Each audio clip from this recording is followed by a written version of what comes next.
Okay. Okay. I guess we'll see. Yes, it was last week, but whatever. It was an error, sorry And for that. no, not only that, and he called me also There this was. morning Signed it. for next week. Right. Okay. For next week.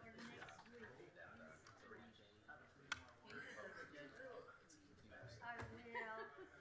No problem. Okay. Okay, ladies and gentlemen, it's 9 o'clock. You will call him, right? I went, no problem. Sorry about that. No problem. But we need to be sure that the system doesn't do that. Because it was the system. Because we have to manually delete them. But it's an error on our office. Okay. That's all right. Can I say that? It's an error on our part, yes. Okay, sounds good.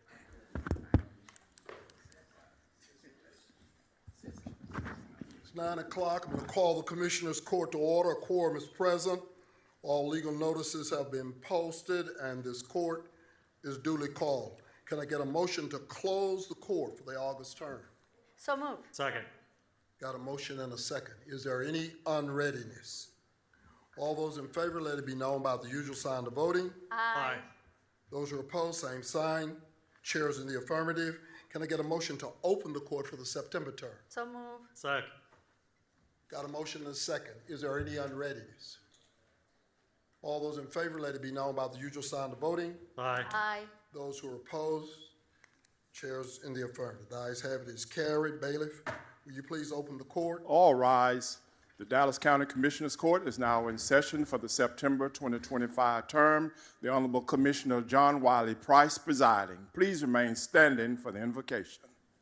The invocation today is my guest. And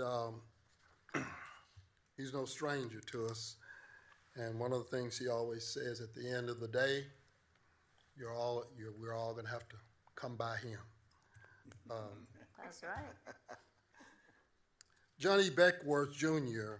is a native of Dallas and has served as the funeral director and chief embalmer for over 37 years with the licenses both in Texas and in Louisiana. He is the owner and chief executive officer for Beckworth Incorporated, which is comprised of Golden Gate Funeral Home in Dallas and Fort Worth and Beckworth Golden Gate Funeral Home in Tallulah, Louisiana. Going about his father's business under his leadership, Beckworth Incorporated has expanded to a staff of over 80 full-time employees and 25 part-time employees. He holds a degree in applied science and funeral services from the Dallas Institute of Funeral Services, a Bachelor of Science in Funeral Service Management from Mid-America College, and is a licensed embalmer. Funeral director, pre-needs agent, holds a master's degree and a doctorate in theology degree from Texas University Theology. He is also a graduate of Dallas County Police Academy. He's a licensed peace officer in the state of Texas, and he also is in part of the Constable Reserves in Precinct 1, where he is a firearm instructor and a commissioned admiral in the Texas Navy. He's certified as a practitioner and a member of Epsilon Nu Delta Mortuary Fraternity. I know you're asking why I did all this. Maybe the courts, well, never mind. He's also a strong believer in God. He's a faithful member of the Mount Rose Baptist Church. He's also under the leadership of not only Pastor Bishop Jeffrey D. Thomas Jr., he is senior, but he's also been commissioned and a participant under St. John Missionary Baptist Church and ordained under Dr. Denny Davis. Minister Beckworth, thank you very much for being with us today, and if you will bring invocation, we'll be so pleased. Thank you. Shall we pray? Our Father, which art in heaven, God, before we ask you for anything, we want to say thank you for everything. God, we ask that you forgive us of our trespasses as we forgive those who trespass against us. God, we ask you to allow your Holy Spirit to come in this place and lead the leaders as they lead others. God, we ask you to remind us as we do to the least of them, we are doing it unto you. God, we ask you that this court today be done decent and in order. God, we know in your words you said if we need wisdom to ask you, and you will grant it without rebuking us. God, we ask all of these things in your Son, Jesus Christ's name. And all the people said, amen. Amen. Thank you, Mr. Bedworth. I know everybody's a little solemn. Ms. Bedworth, thank you very much for coming down here this morning. You know, I'm always glad to see you. Thank you. And some of your staff. Thank you, Ms. Bedworth. Welcome to this session of the Dallas County Commissioners Court. We're going to take those matters that have been posted for consideration by the Commissioners Court. Anything that is not on the posted agenda must be briefed and will be dealt with in a subsequent Commissioners Court. And with that being said, it is not time for the public hearing, which we have posted for the Dallas County budget, which will be at 10 o'clock. That being said, we will begin with resolutions. And the first resolution should be mine, which is the 2025 Dallas County Retirement Readiness Resolution. And that delegation here for Mrs. Marrano. Yes. Okay. Mr. Angus and And Mr. Stephanie Granberry. Okay. And the resolution reads that on June the 1st, 1980, Dallas County adopted a voluntary deferred compensation 457 plan. It's called The Plan. It's offered by Nationwide Retirement Solutions for benefit of helping county employees prepare and live in retirement. And whereas Dallas County continues to demonstrate meaningful progress toward helping employees prepare for their financial futures in retirement through strategic initiatives and strong partnerships, the plan is driving measurable improvements across participation, saving behaviors, and educational opportunities.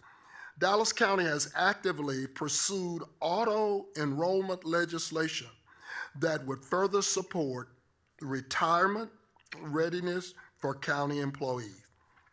And whereas Dallas County participation in the plan is up 4% from last year, with the biggest increase being 20 to 39-year-olds. Employee contributions in a Roth source are up 34%, indicating a growing awareness of tax strategies. The employee participation rate for the plan in Dallas County continues to be close to 45%, and contribution rate continued to grow. For the second year in a row, Dallas County employees' child has won the nationwide NACO essay scholarship to help with higher education tuition. Dallas was again the host of the National Nationwide Retirement Services Annual Services Conference, in which the Honorable John Wiley Price was a keynote speaker. And whereas Senate Resolution 263 passed on September the 22nd, 2015, in support of National Retirement Security Week, an annual effort to raise public awareness of various tax-preferred retirement vehicles, increased personal financial literacy, and engaging the people of the United States on the keys to success in achieving and maintaining retirement security throughout their lifetime. And whereas the plan for county employees support continuing to promote and expand the campaign locally in an effort to help current and former employees with Dallas County prepare for and live in retirement, now therefore be it resolved that the Dallas County Commissioners Court, through The passing of this resolution declares the month of October 2025 as Dallas County Employee Retirement Readiness Month, and I so move. Second. Got a motion and a second. Is there any unreadiness? All those in favor, let it be known by the usual sign of voting. Aye. Those who are opposed, same sign. Chairs in the affirmative. Will? Good morning. Morning, sir. Thank you so much. Thank you, commissioners and judge, for the leadership that you guys have shown with this plan. We are so excited to be a part of Dallas County. Really, everything has been so good with the plan here. The participation, like the resolution said, is on the rise, and we're excited about the younger people getting involved in this, and that really shows. We've tried to do some things with social media, with some virtual meetings, things like that, to try to get the younger people involved, and it seems to be working. So that's a great thing. Roth source, as the resolution said, I think it's one of the greatest things investment-wise that we can do, especially for a young person, to have tax-free growth in their plan is a great deal. And so I'm really excited about the increase of 34% in that. It just shows that everybody's kind of looking to the future and going that way. So again, the NACO, we're really excited to come here and present another NACO scholarship to an employee's child, and really excited to get to talk to her after the meeting here and what she's going to be doing at Oklahoma, and I think she's pre-med, and so that's really, really exciting for the county. We're on track this year to have, again, another great year. Over 450 enrollments is what we're looking at. I'm trying to get to 500, but we'll see. October, again, we will be in probably somewhere around 20 different locations with the county. Everybody that's watching, I challenge you that if you have a group that needs to see me, please contact me or contact Ms. Medrano and have her get in touch with me so I can go out and see. But I will be, at all of the remote locations, Henry Wade, Frank Crowley, George Allen, and of course in here, seeing all the groups in here, at the tax assessor's office with Mr. Ames. So just really excited about things here with the plan. Going forward, we're looking at trying to add an option within the plan that I'm really excited about that would offer a lifetime income that's very similar to a pension type of plan for a portion or all of the money that's in the 457 plan. It's something that's very new. We're working with the Finance Committee to try to get that accomplished here, hopefully over the next few months. But that would give a participant the opportunity that if they did not feel like that their TCDRS was going to cover their essential expenses and their Social Security, that they could put a portion of their account or all of their account into a plan where that would offer a lifetime guarantee income. So something brand new, hopefully on the books here pretty soon. So what questions, anything that I can answer for? Just thank you. Thank you. Ms. Medrano again. Thank You're you. up. Yes, Will is very, very modest. For the record, Pauline Medrano, County Treasurer, and Stephanie Granberry, Chief Deputy. Will is very, very modest. Dallas County is the flagship county for the 457B in the whole nation. Nice. Everyone is looking at Dallas County. They're just innovative ideas. I want to thank Commissioner Daniel for being the first commissioner to open up, open up with her her resolution on Women's Equality Day, and then we just gated with women in financial just awareness. We had such a big group, Commissioner Soberman, followed by that, and then Commissioner Garcia. Wonderful that she also did a seminar on Social Security, and then also how to protect your taxes after you retire. Had a big group. We had 75 in one class and 80 in the other, so it was 150 people total in that class. So Commissioner Price, you're next. I understand that you may host a concert with the nationwide seminar that, in a few months, but we Is don't he know. singing? I don't know. We don't know. That he's going to leave that as the secret there. I do want to highlight that in 10 years, our plan assets have grown over 106%. It's just amazing. 49% growth in participation enrollment. Participation among part-time employees have doubled. 60% of the new hires now enroll within the first 90 days, which is incredible because the hardest part is starting. That's the hardest part. We did introduce, we had State Representative Linda Garcia introduce a bill for auto enrollment.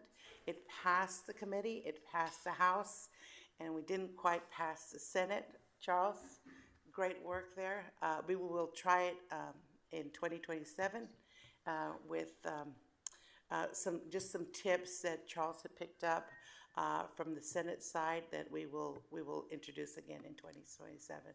But amazing job. Thank you so much. I do want to say that Ganesh and Dr. Wong will be meeting in our office later in September, and we're going to do something at HHS as well. So we thank all the departments, elected officials that would like to participate. We also did a clerks and coordinator on the 15th of August. Yeah, a luncheon. So we're getting it. We're getting around everywhere. Stephanie is just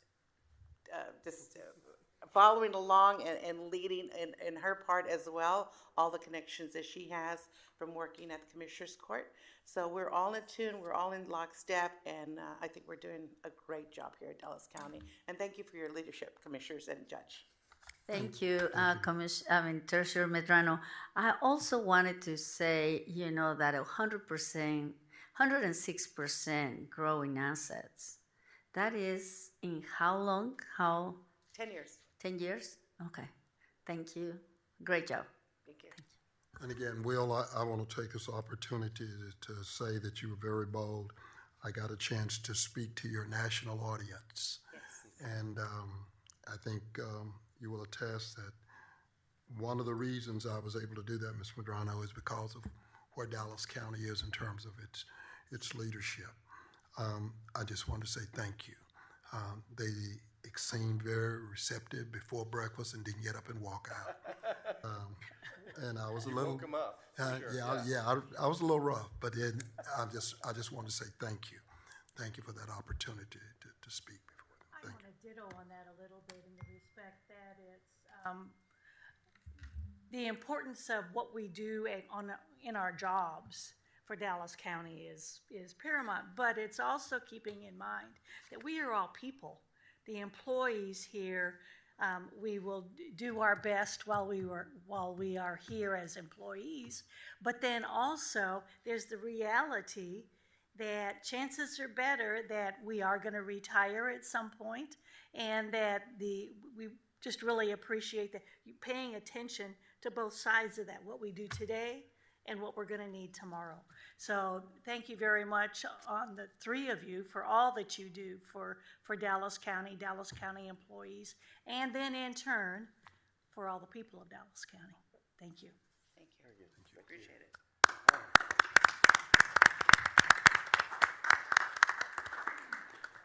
Judge, next resolution is mine, and I don't see a guy in what we refer to as Tony Alexander.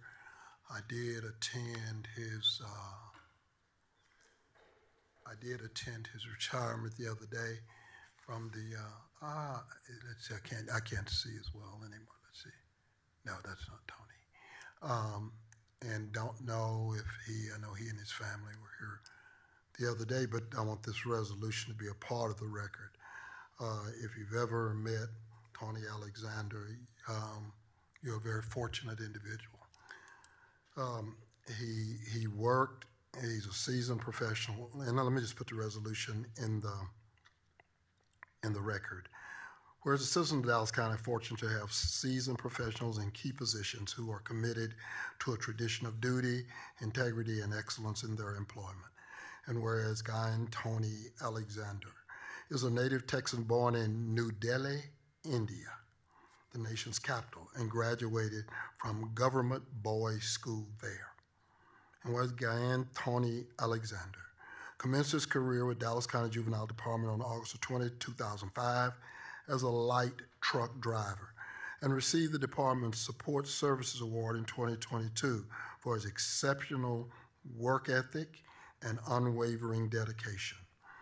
And whereas Guyan Tony Alexander is married to the love of his life, Doris, they share their love with 2 children, Carvin, a bus driver from Canada Transportation, and Aishis, a supervisor with Amazon. And where Guyan Tony Alexander is a gregarious, fun-loving guy who builds relationships especially and genuinely enjoys spending time at home with his wife and German Shepherd. Therefore, be it resolved that the Dallas County Commissioners Court does not join with the family, friends, and Dallas County co-workers to congratulate him and wish him well as his retirement began on August 29, 2025. I so move. Second. All those in favor signify by saying aye. Aye. Any opposed? Motion carries unanimously. And I want to say, his family came down, and it was really a pleasure. But I wouldn't expect anything any less if you've ever, like I said, met him. You will have met a real true gentleman. Thank you, Tony, for your service. Bless you. Hey.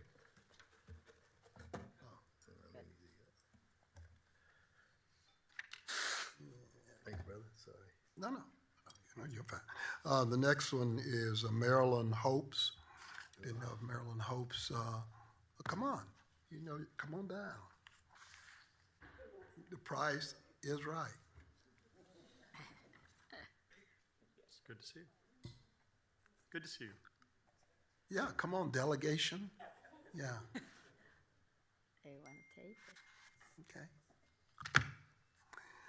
And this resolution reads, whereas the citizens of Dallas County are fortunate to have seasoned professionals in key positions who are committed to a tradition, duty, integrity, and excellence in their employ, and whereas Marilyn Hopes is a native Texan born in Victoria, Texas, in Victoria County, and is a proud graduate of Victoria High School. And whereas Marilyn Hopes furthered her education at Victoria Junior College, majoring in nursing, and later attended beauty school in Garland, Texas. And whereas Marilyn Hope commenced her career with the Dallas County Juvenile Department on April the 10th, 2000 as a property unit officer. And she has been a committed contributor ever since. And whereas Marilyn Hope, during her private time, enjoys sewing, work puzzles, watching sports, trips to the casino with minimal cash in hand, and doting on her grandkids. And whereas Marilyn Hope enjoys her walk with God, simply living and laughing out loud, whose love envelops her children, Kelly, Taosha, Terrence, Dewey, Imani, who are all well-educated and hard-working professionals. Therefore, be it resolved that the Dallas County Commissioners Court does now join with the family, friends, and with her Dallas County co-workers as she begins a well-deserved retirement life on August 18, 2025, and enjoys the fruits of her labor, and I so move. Second. All those in favor signify by saying aye. Aye. Any opposed? Motion carries unanimously.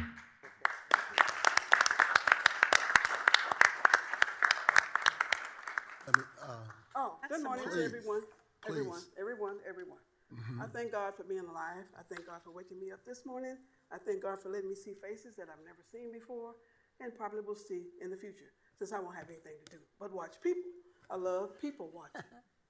And I do that pretty well. And then Mr. Price. I've been knowing Mr. Price for over 40 years. When I first came to Dallas, I worked at Tom Thumb, number 10 in Oak Lawn, Cedar Springs. He would come into the store and I had just moved to Dallas. I was from the country, so that scared me because he was so militant looking, but cordial and polite. And Mr. Price, you remember your buttermilk bread you used to buy? Pinochle bread? That's what he used to get all the time. So he's very healthy. He's a health freak. He's been like that since I've known him. And everyone that I don't know, I am who I said I am, Miss Hopes. If you see me out on the streets anywhere, feel free to stop me and say, hey, you was at the deal. Yeah, you're right, I was at the deal. So now, moving on. Thank everybody, and welcome to retirement, to myself.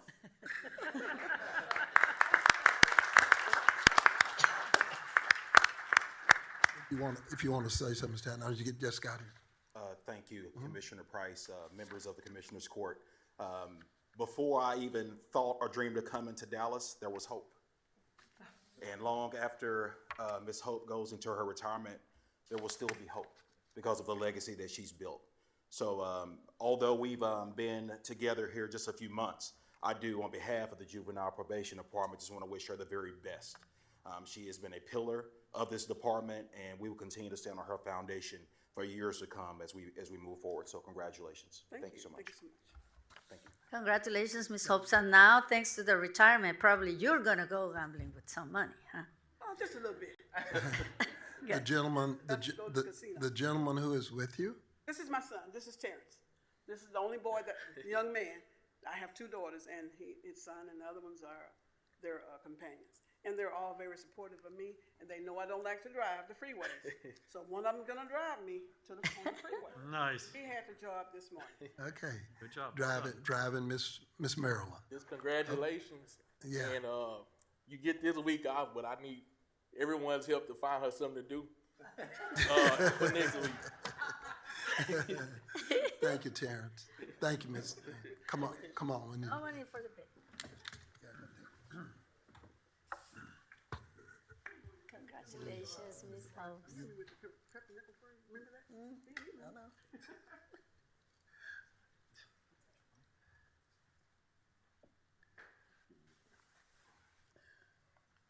All right, 1, 2, and 3. One more. What's that? Thank you. Congratulations. And we'll get you. Congratulations.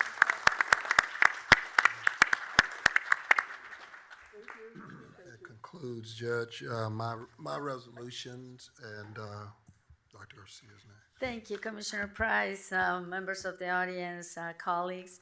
The next resolution is mine. It's National Hispanic Heritage Month, and it's going to be received by, I see, Hispanic Heritage Ambassadors, DFW, Ms. Mary Dominguez Santini, Somos, Texas. Mr. Luna could not be here, but Dr. Daphne Muriel de Cedeño, and Metro Cares, Cultural Champions, Jasmine Diaz, Juliana Serrato, and our own Mr. Jason Romaine, Dallas County Inclusion Director, and Mr. I see Ramiro Luna did make. Thank you, Mr. Luna. Thank you all for being here today. And the resolution reads as follows. Whereas National Hispanic Heritage Month, observed from September 15 to October 16, celebrates the history, culture, and impact of Hispanics and Latinos on American society.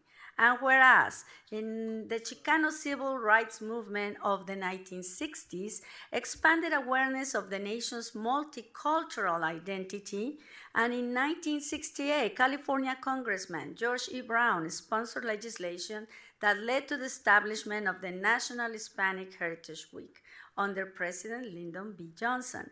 And whereas in 1988, President Ronald Reagan extended the observance to a full month beginning September 15 to coincide with the independence anniversaries of Costa Rica, El Salvador, Guatemala, Honduras, and Nicaragua, followed closely by Mexico independence on September 16 and Chile's on September 18.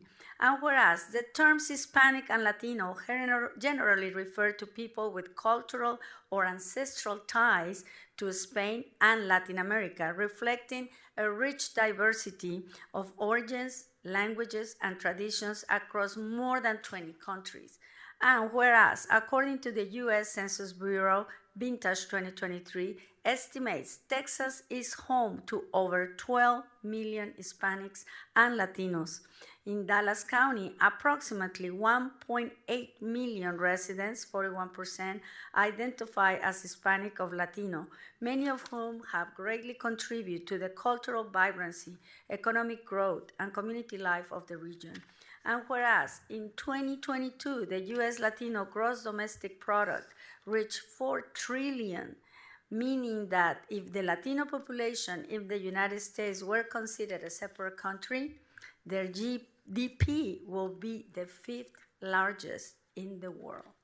And whereas across Dallas County community-based organizations such as Somos Tejas, El Concilio, Hispanic Heritage Ambassadors DFW, the Dallas Mexican American Historical League, DAMA, and Metro Cultural Champions have long worked to celebrate, preserve, and advance Hispanic and Latino heritage through civic engagement, cultural programming, education, and leadership development. And whereas Dallas County joins in the celebration of National Hispanic Heritage Month to acknowledge the value of role of Hispanic and Latino residents, business, and community organizations, recognizing that they are an integral part of the United States cultural and economic fabric. Now, therefore, be resolved that the Dallas County Commissioners Court does hereby join in the celebration of National Hispanic Heritage Month. We recognize the many contributions of Hispanics and Latinos whose heritage and accomplishments are an integral part of the history and economic success of Dallas County and the United States. And I so move. Second. All those in favor signify by saying aye. Aye. Any opposed? Motion carries unanimously.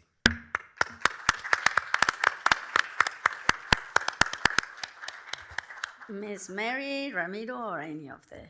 I just want to say a word. May this proclamation serve as a reminder that our strength as a community lies in the honoring and uplifting the diverse voices of Hispanic Heritage Month.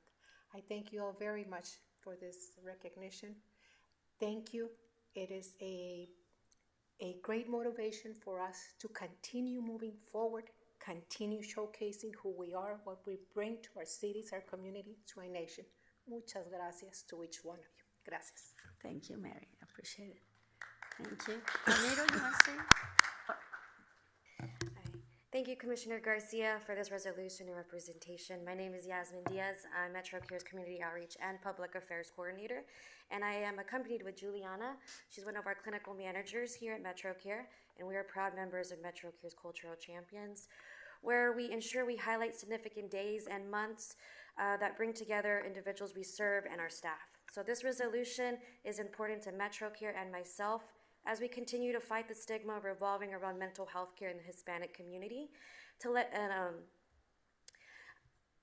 our brothers and sisters know it's okay not to be okay, and that there is available resources out there for them regardless of the inability to pay and their status. So thank you again for highlighting this powerful month of reflecting all the hard work our Hispanic community has done, but we're not done yet. Thank you. Thank you.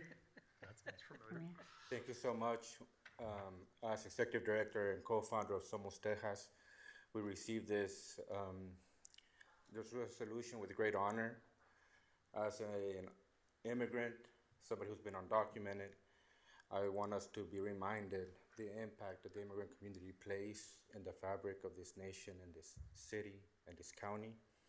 At a time where many of our immigrant communities are being harassed and persecuted, let this celebration be a a reckoning and a reminder that the beauty that we contribute to and that no one should live in fear. And so this is for my American community. Thank you. It's there.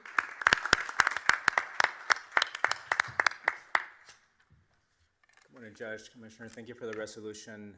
Wanted to point out we have a Hispanic Heritage Month flag and display here in the courtroom.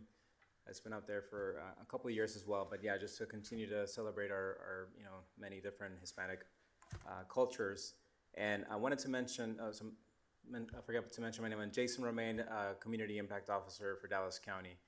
And I wanted to mention, so on October 8th, on Wednesday, October 8th, we're going to be having a celebration here in the Records Building. It's going to be in the lobby and in the cafeteria. So, and then the City of Dallas Office of Arts and Culture is going to be sponsoring a band to come perform for us that evening as well. So put that on your calendar.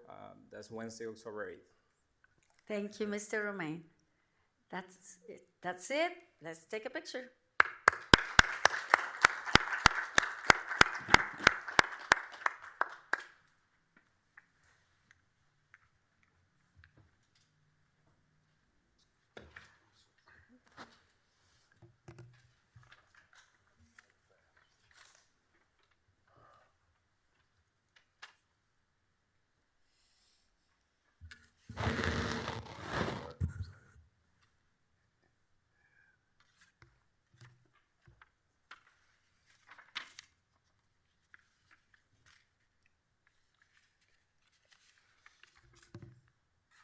Thank you for all you do. Thank you all. I'll see you soon. Long time no see, right? Got to see you.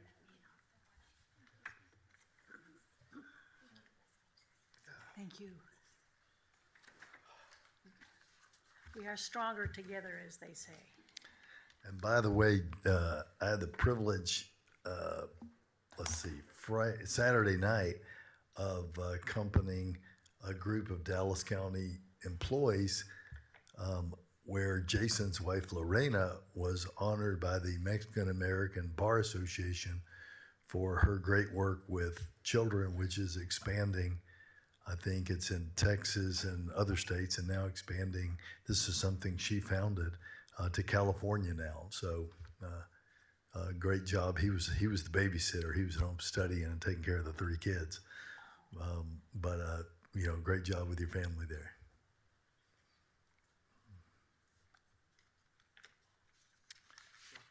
Now the last ones. We saved the last for best, or the best for last. This is for the, if Waldo and Dr. Huang would come forward, please. Because we are now recognizing what is called, in 2025, Texas Children's Hospital reported a significant increase in childhood obesity, with approximately 22,000 children age 18 or younger and 8,000 children aged 5 or younger receiving diagnosis of obesity. While Texas ranks 8th in the nation regarding youth obesity rates among individuals aged 10 to 17, the rate is actively implementing a variety of initiatives to address the pressing public health concern. And whereas a substantial number of young Texans are affected with over 600,000 youth aged 10 to 17 identified as experiencing obesity. The incidence of childhood obesity varies across racial and ethnic groups, with Hispanic and non-Hispanic Black children generally demonstrating higher rates than their white and Asian counterparts.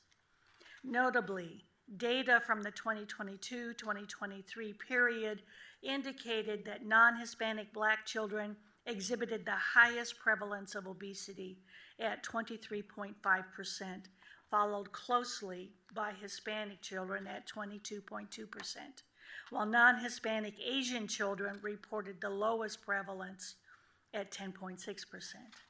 And whereas child obesity is a multifaceted issue influenced by an array of factors, including genetic predisposition, dietary habits, physical activity levels, and sleep patterns. Children with obesity face a greater possibility of developing various health complications such as asthma, sleep apnea, musculoskeletal issues, type 2 diabetes, and other related health conditions. Although no single intervention can resolve this issue, a range of strategies exists for parents and caregivers to assist children in achieving and maintaining a healthy weight, thereby promoting long-term health. And whereas a solution to this is to have children participate in regular physical activity, experience better muscular and skeletal development, improve cardiovascular fitness, and lower body fat percentages than their inactive peers. Those aged 3 to 5 should engage in physical activity throughout the day, while kids aged 6 to 17 should aim for at least 60 minutes daily. Families can support these goals by enjoying activities together, such as walking the dog, cycling, or having races in the yard. Involving children in household chores like washing the car or raking leaves can also boost their activity levels. Now therefore be it resolved that the Dallas County Commissioners Court hereby designates the month of September as National Childhood Obesity Awareness Month.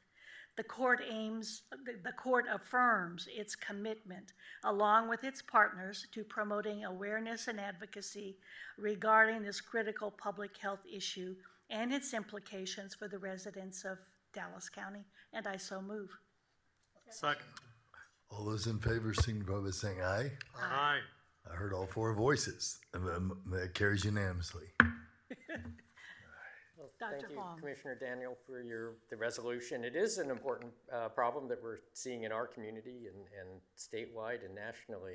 And as you mentioned, it does disproportionately impact African American and Hispanic kids. And also, I remember in 2008 is, I think, when type 2 diabetes sort of surpassed type 1 diabetes in kids, and largely because of this increase in childhood obesity. So it really is reflected in the health of our kids. And Waldo and his chronic disease team are doing great things to improve physical activity, nutrition. Let me turn it over to him. Thank you. Thank you, Commissioner Daniel, for the resolution, and I would like to thank the Commissioners Court for the continued support to support our continued work on various activities promoting physical activity as well as food and nutrition education. We're currently working on physical activity expansion. We work with local communities such as Boys and Girls Clubs. We have been supporting different activities conducted by them for a while now. We are also expanding community gardening as well as food and nutrition education incorporation into curriculums with the schools through our Farm to School program. We also educate the public not only kind of about food and nutrition, but also how to cook in a healthy way through our food and nutrition program and through our cooking demos at different sites. So thank you again for the Commissioners Court to support our continued effort. We appreciate that. And thank you for all you do. If you'll allow, I went by Polk Street the other day to make sure, first of all, that project is on schedule. Polk Street is where we plan to have a community kitchen. We got all these community gardens. People don't know how to cook. It doesn't make any difference if they got, they don't know the difference between a collard green and a turnip green and a mustard green. People have got to know how to cook. And one of the things I said to Dr. Wong and to Mr. Shevelmeyer, I've contacted DISD, and I'm going to ask y'all to follow through with Dr. Pam Lear and that curriculum with regards to going with their students, going into that kitchen and not only helping people in the community, but learning to cook as part of their curriculum. They have a food curriculum. And so she is aware of it, doctor. I followed through. But remember, we plan on kicking this off in November. And so I'm just giving you some follow-up. I did follow through. Thank Okay? you. Okay. I really appreciate that because it's step by step, but you have to keep on pushing it up.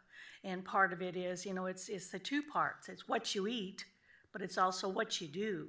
So thank you for Commissioner Price for emphasizing that, because I know with AgriLife is one of our great partners in getting around Dallas County and looking at what are we growing, what are we harvesting, and what are we eating. And so those are items that most certainly the two of you have a great understanding of. So thank you for all your efforts. It's so much appreciated. Thank you. I think when it comes to health, you know, it's very important that not only we learn how to grow, but we learn how to cook. And I think Commissioner Daniel and Commissioner Price just hit it on. You know, we can grow all the vegetables that we can, but if we don't know how to cook them or how to eat them, you know, really doesn't serve much. So cooking classes for the next generation, Commissioner Price, will be great. And hey, and how to cook healthy also, because you can cook, you know, in a way that is not healthy. I remember when I got here to the United States, I was surprised that people still put lard, pork lard, in the beans, right? And hey, they tasted great, right? But it was not the purpose of it. So it took a long time for the Garcia family to get out of the lard in the beans. But nevertheless, you know, we are now a lot healthier when we cook. We are more aware, but more importantly, we need to, you know, if we're gonna have the tortillas, you cannot have 10 of the regular tortillas, you know, there's different kinds and different ways of eating today that can, you know, give our kids a better future. We know that with this comes diabetes, one of the, you know, diseases that is so devastating in our minority community. So thank you very much, Dr. Juan. Thank you for being here. Thank you, Commissioner Daniel, for the resolution, and Commissioner Price for the opportunity. Thank you. And Wadu, I'd ask you to go out on the NFL's website, and one of the things that they talk about, they said, I don't care how much ability these young athletes have, they spend the greater part of the first year getting their diets in check. Yeah. And the fact they talk about performance, and they said after just several months, the performance is totally different because, of course, they're weaning them off of McDonald's cheeseburgers and French fries and all, and starting to put them in the healthy meal. But they talked about their energy, their stamina, and the fact that their whole cognitive is based on food consumption. It's a good piece to see. It's not long, but I invite you. Thank you very, very much. Thank you. Come forward and have a quick picture with us. Of course.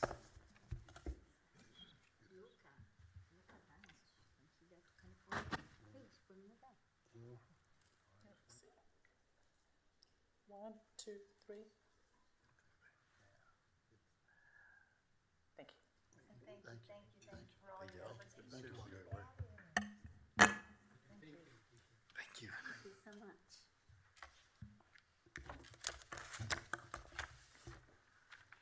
And for this last resolution, one that is very, very close to my heart, since I started off in gerontology a long, long, long time ago. And would the guests from the Walnut Street Senior Center come forward, please? Guys. Okay. We all know that if we are successful, that means that we are also getting older. As we get older, we have more gifts to share. And I know that this group knows that very, very well, right? Are we all here? had the great pleasure of visiting that senior site and meeting some of these people and seeing what goes on day in, day out on the ground. Whereas Senior Center Month, observed nationally each September, celebrates the vital role senior centers play in supporting the health, well-being, independence, and social engagement of older adults. And whereas senior centers provide access to critical programs and services, including nutrition, fitness, transportation, educational opportunities, social activities, and community resources, thereby enhancing the quality of life for participants. And whereas first established as Senior Center Week in May 1979 and expanded to a month-long observance in 2007, Senior Center Month is sponsored by the National Institute of Senior Centers and the National Council on Aging to promote awareness and engagement in programs that empower older adults. And I think you can see older adults on the screens doing the fun things in life. Because you can't stop dancing, right? Whereas Dallas County Health and Human Services Older Adult Services Program operates senior centers that serve thousands of older residents annually, including the Walnut Senior Center in District 1, whose members exemplify the vitality, resilience, and spirit of active aging. And now therefore be it resolved that the Dallas County Commissioners Court hereby proclaims September 2025 as Senior Center Month in Dallas County and recognizes the contributions of the Walnut Senior Center and all senior centers in promoting the health and well-being of older adults. Be it therefore further resolved that the Commissioners Court encourages all residents to support and participate in senior center programs and activities that strengthen our communities and enhance the lives of older adults. And I so move. Second. All those in favor signify by saying aye. Aye. Any opposed? Motion carries unanimously. And I say thank you. Dr. Wong. Thank you, Commissioner Daniels, also for this resolution. And we've gone from children to seniors, so the full spectrum, and it's great to celebrate this treasured part of our community. And as you point out, that it's such a wealth of knowledge and history and everything that they bring, and the vibrant activities and things that Mark and his team do for this group is tremendous. And let me turn it over to Mark. Thank you, Dr. Wong. Honorable Judge, Commissioners, thank you, Commissioner Daniel, for the resolution. We know that food insecurity and social isolation for older adults means different things to different people. For the Dallas County older adults that live in underserved areas, it means health, it means hope, it means well-being. Dallas County is committed to its 18 senior centers throughout the county, and soon to be 19. We are working closely with Commissioner Summerman and bringing a senior center to the Esperanza Community Center. Amen. And so we're excited about that. But it is through this great team of leaders that we're serving nearly 200,000 hot-plated meals every year, with nearly 50 to 60,000 trips every year. And by doing so, we are giving our older adult population hope, health, and well-being. Of course, this couldn't be done without the undergirding of the program administrator, Jeanette Manzano, the center's administrator, Jeanette Stevens, and the transportation administrator, Oscar Tovar. So I'm going to turn it over to Jeanette Manzano for a few words. Yes, good morning. And so we are certainly proud of our Walnut Street Senior Center. It's a very diverse senior center, and we brought our center managers, Ms. Shirley Fu, Ms. Grace Coe, as well as our driver, Mr. Larry Walton.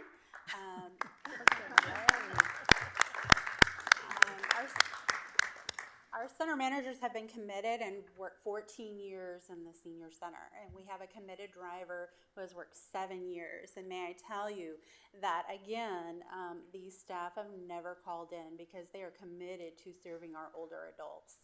Another unique thing about our Walnut Street Senior Center is that they speak 7 different languages at that senior center. And they are here to represent also our participants, wearing attire from 5 different countries. So thank you so much for your commitment to us as we commit to serving our seniors.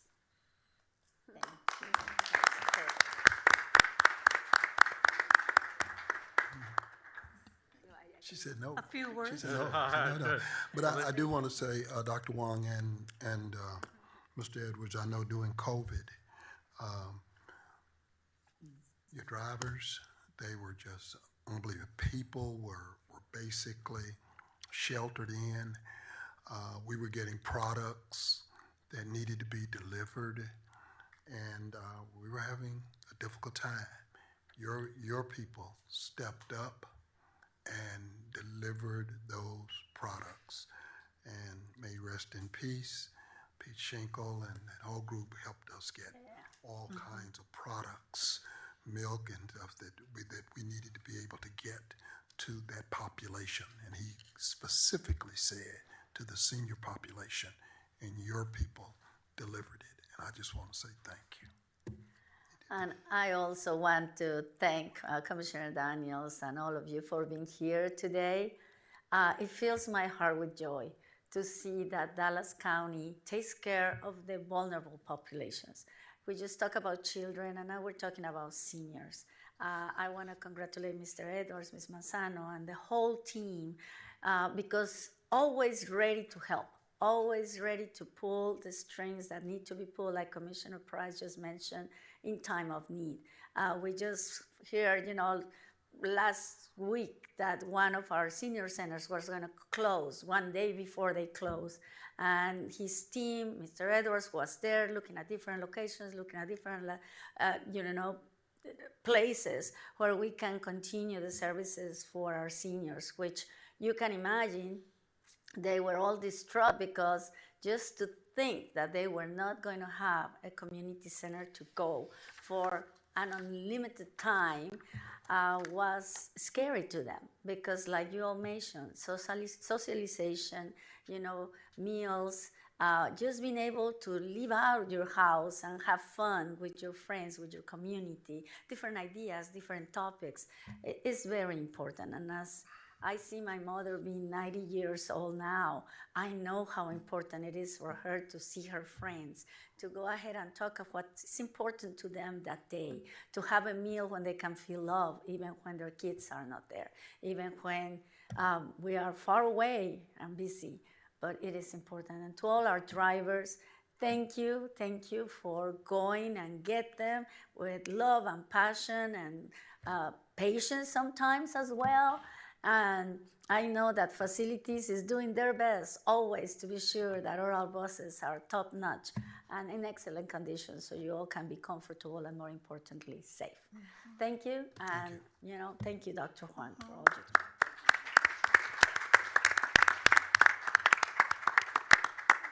Note that people across the audience are all smiling right now, which I see as a good sign. Oh, I love your beautiful, beautiful.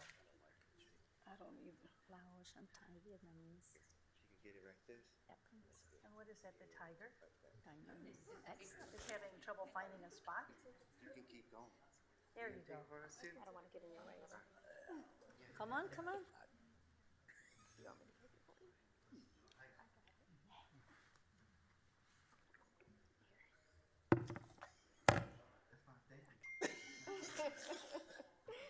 One, two, three. Let me take one more. One, two. Cowboy. Got it.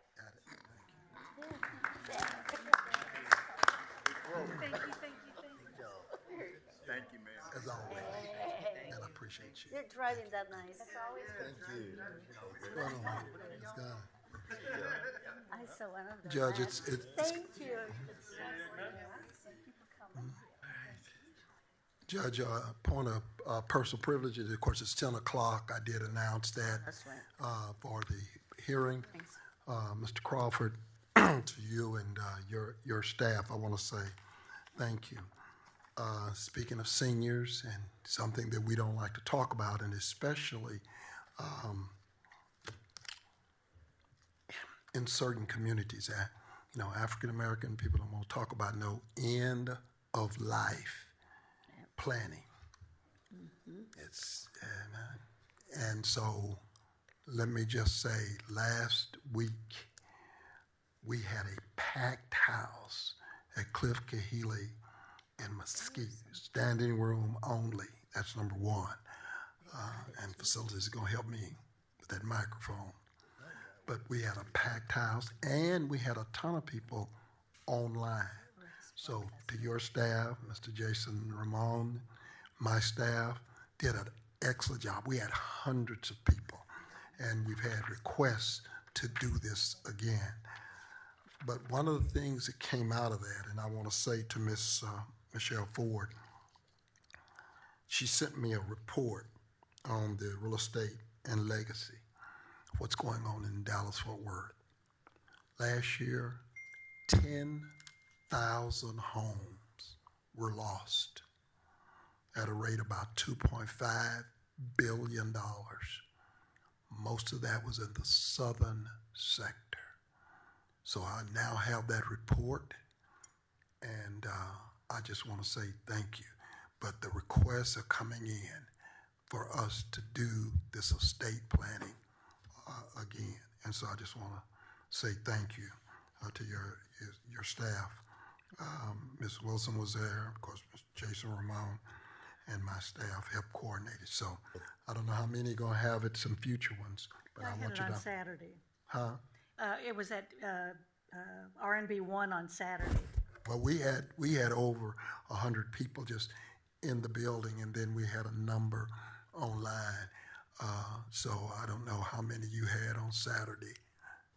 So it is now 10:03. Thank you, and let's talk about that after our hearing. Yeah. But it is now 10 a.m., and pursuant to advice from the DA, we need to get to those hearings just as soon as we can, close to the time. And so is there a motion to open the public hearing on the Dallas County tax rate? So move. Second.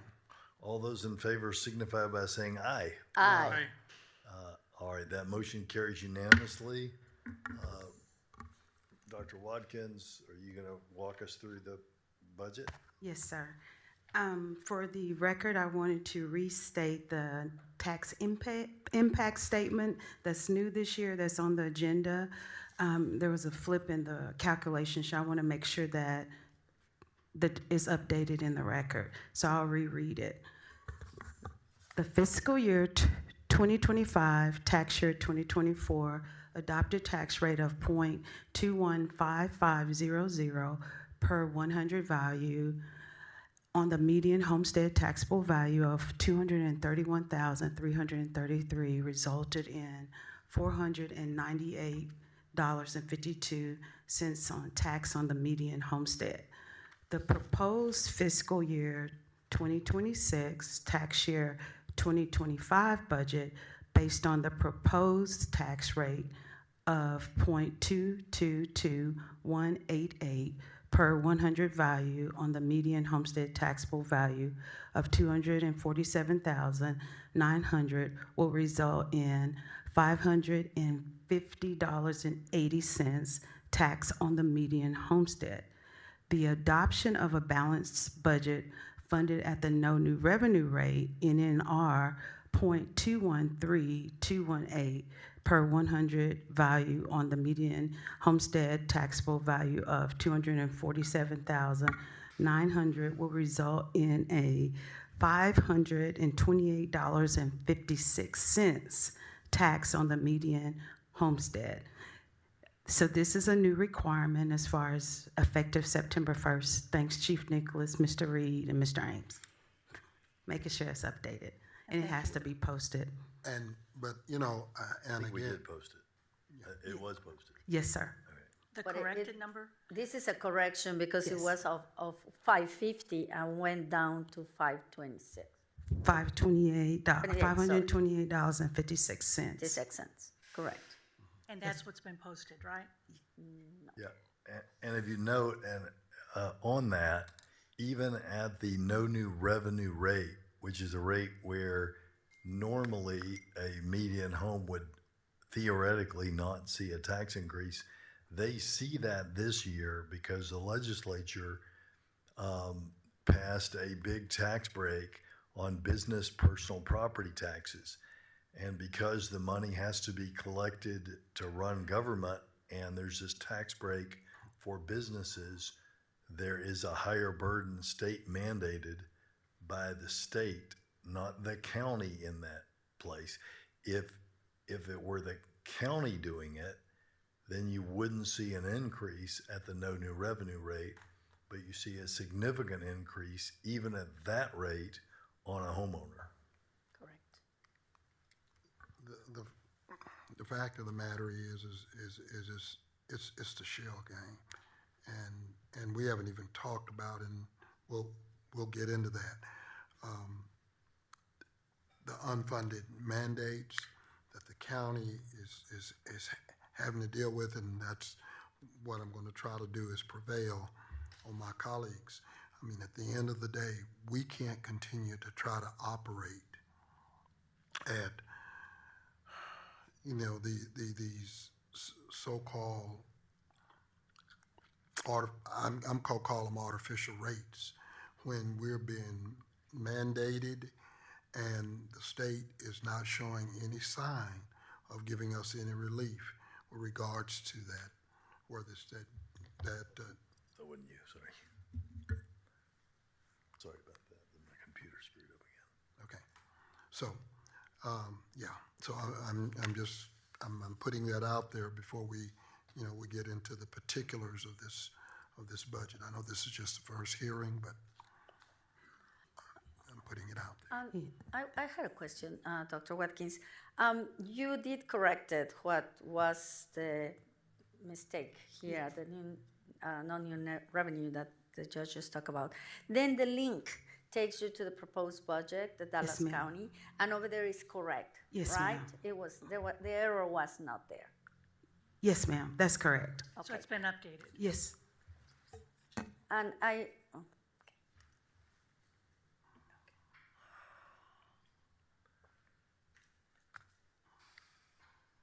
But the taxpayer, the Texas Government Code 551043.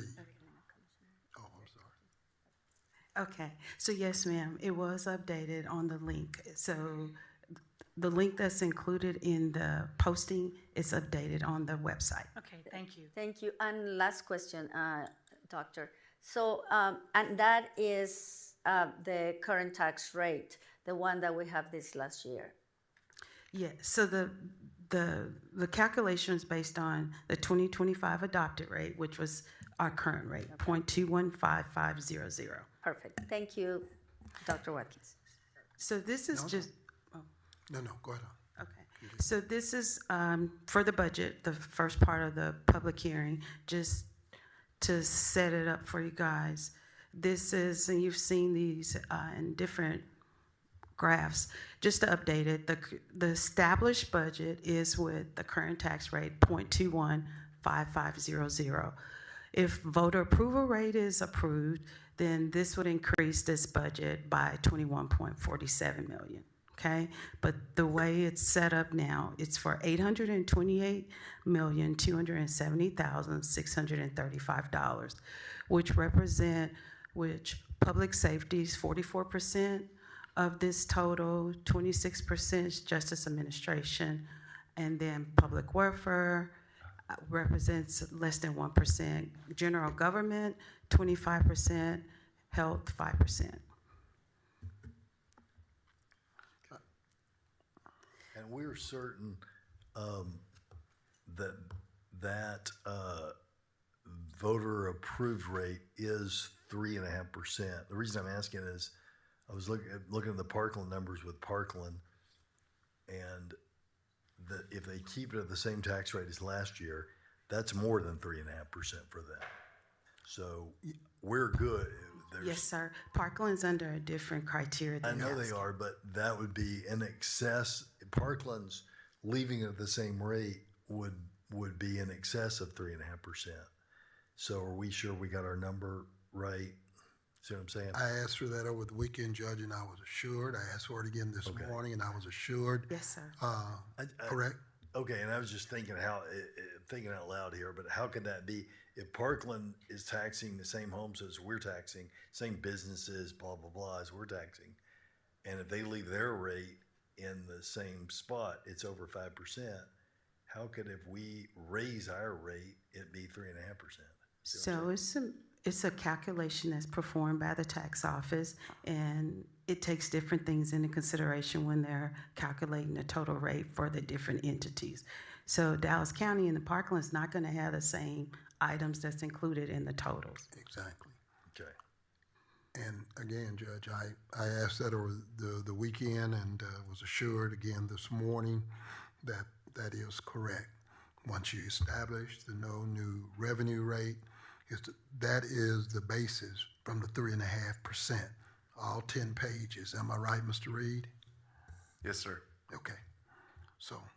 Yeah, as long as the math people are positive that we got that right. Yeah. So yes, the number comes from the tax office TNT calculation, and then it goes to the auditor's office for the revenue, then the budget office get the certified revenue. Okay.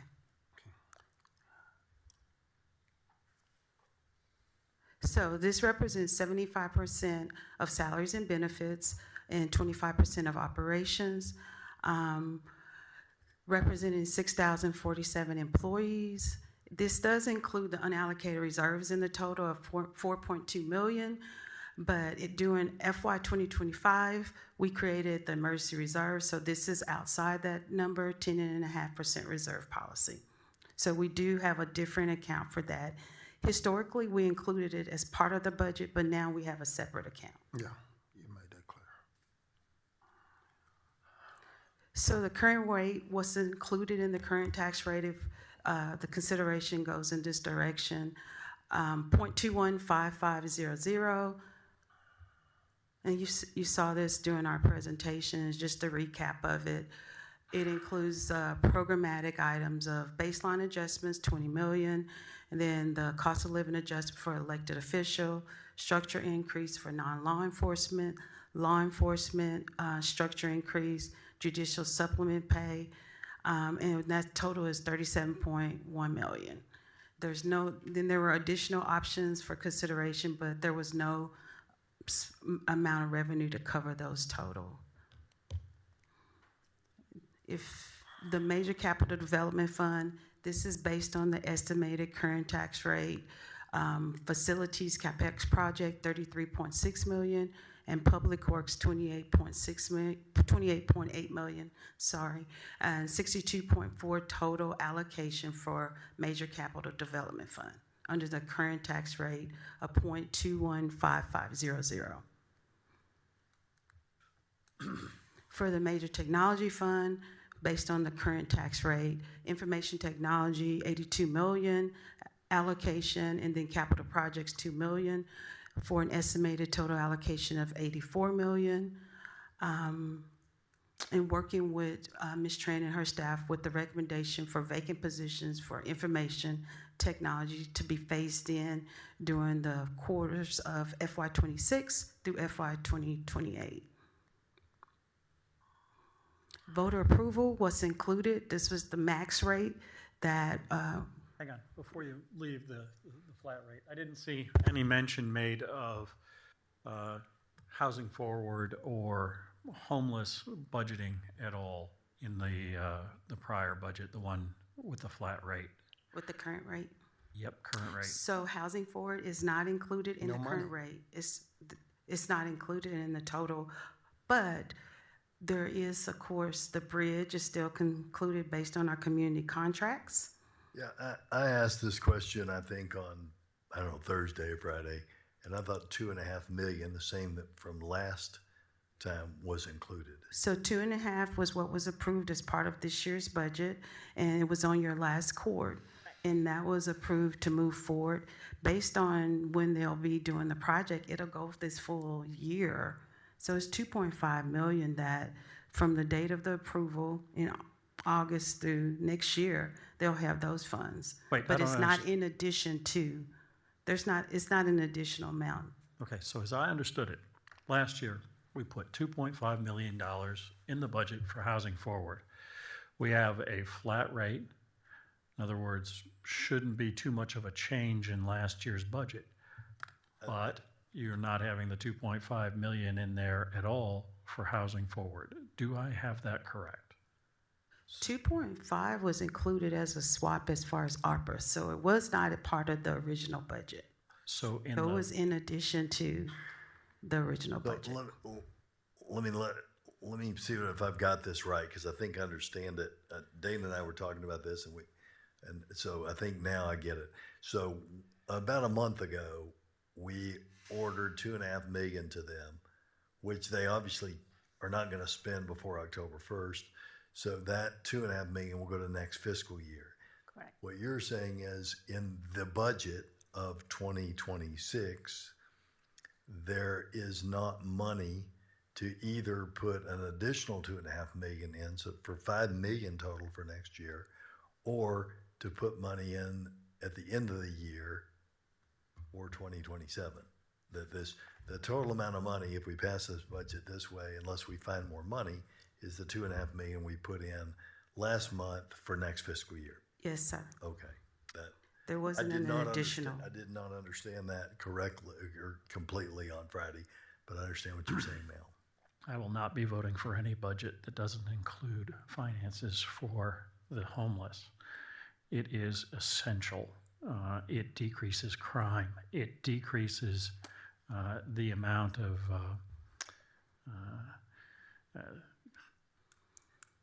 way that the whole county looks.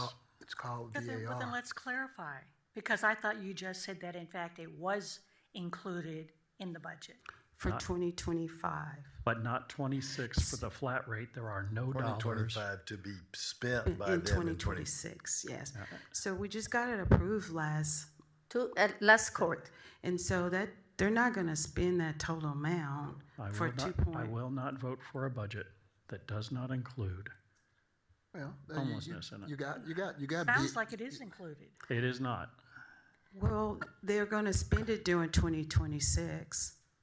I will not be voting for any budget that does not include homelessness as a line item. Just want to say it. But I thought it You does. might- Either that, or if you want, there's something called VAR. Let me say it another way for him. What he's saying is he won't vote for a budget that doesn't have at least $5 million for homelessness. That's right. He's not satisfied with where we are currently at 2.5 million for homelessness. Well, it's not even 2.5 for this budget year. It's 0 for this budget year, this coming budget year. It will be 0 under the flat rate. No, but it is for the coming budget year. It is included. Y'all all understand each other. I do. Yeah, I get it. Yeah. No. It's, they approved it, so they're gonna have those funds for FY '26 to do their operations. I think they get it now. Okay. He's just saying he wants more. Okay. Yeah, well, I mean. I'm saying that there has to be 5 million in the next budget. It's just amazing. I mean, we're busting at the seams, in the jail. Hell, we're at 100% capacity. We've got security issues. You keep talking about 44%, but when I've got 3 people in communications, when I need 5, nobody's talked about unfunded mandates. Nobody's talked about what's going on with the state with regards to vaccines. There's a tool. It's called voter approval rate. And there's some calculations. I mean, at some point in time, we got to decide, we're going to be a elected official. I understand. I'm there. So, I mean, we just got to decide, though, if you're going to really stand up or you want to play. You want to be a politician, you want to be an elected official. We need, but it's a reason it's called voter approval rate. It doesn't say exceeding votes, it said voter approval rate. And that gives us what we need. I'm talking about just for operations. I'm not going to even get into capital. I understand where we're going on capital. We need voter approval rate. I mean, I could say the same thing. Well, I mean, I don't want to vote for a budget that kisses on the margin. And basically, I got 1,500 radios in that sheriff's department. I'm at 100% capacity, and I got 3 people that takes care of all the communications in Dallas County. That's unacceptable. That's a security issue. Well, I am concerned about the jail, and I'm also concerned about homelessness because there's a direct line between the two of them. A new UCLA study indicates that if you lower the number of homeless in a particular city, it decreases the emergency department visits by 80% by those individuals. It reduces the number of times that they spend in jail by 130%. It reduces the probability of committing crimes by 80%. Increases the probability of reporting employment by 24%. Homelessness is the beginning of the problem. The jail is at the end. Where's the report that you said that we were going to get 2 weeks ago when I brought this up? Report? I'm sorry. I didn't follow you. I didn't say I didn't know what you're talking about. I just said I didn't follow you. He's talking about the report. The YAR report. Which one? The housing report. I mean, it's the same. Oh, the housing. We received Housing Forward. I'm sorry. If you didn't receive it, I know that Mr. Martin did get that, and I'm sorry if it didn't get to you. I apologize. Go ahead, Mr. Martin.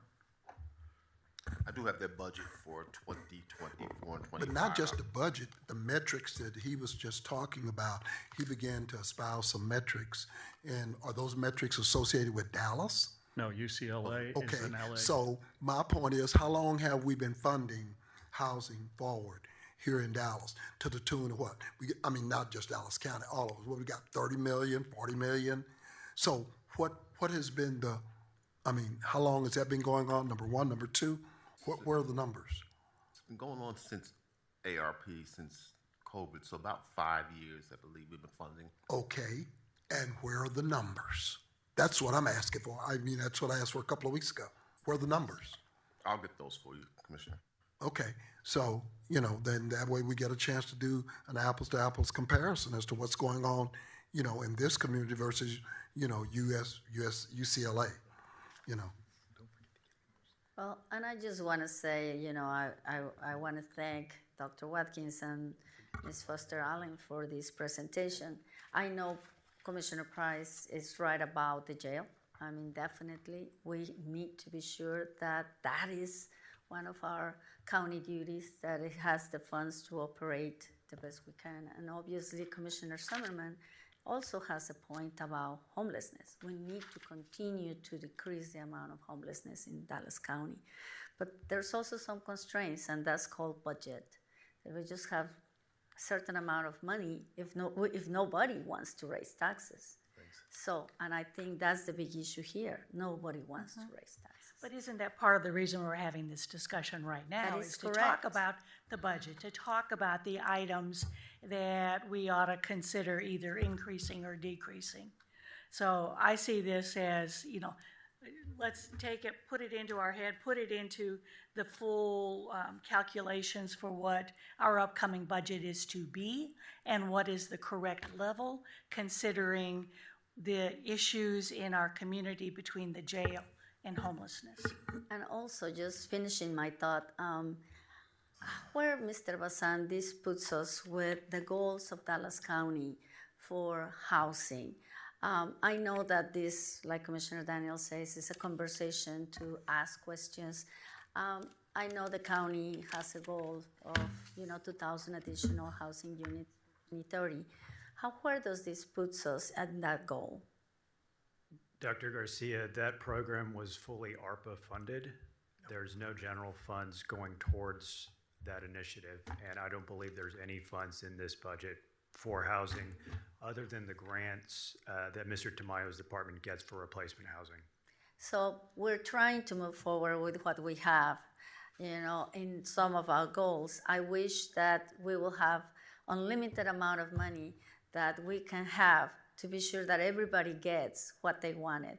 But sadly, that is not possible. I have to say, I would like to have more money for facilities as well, but we're looking into different options with administration to have those funds. Keeping facilities is extremely important, not only for the jail, but for all our employees to continue to have, the people that want to work in Dallas County.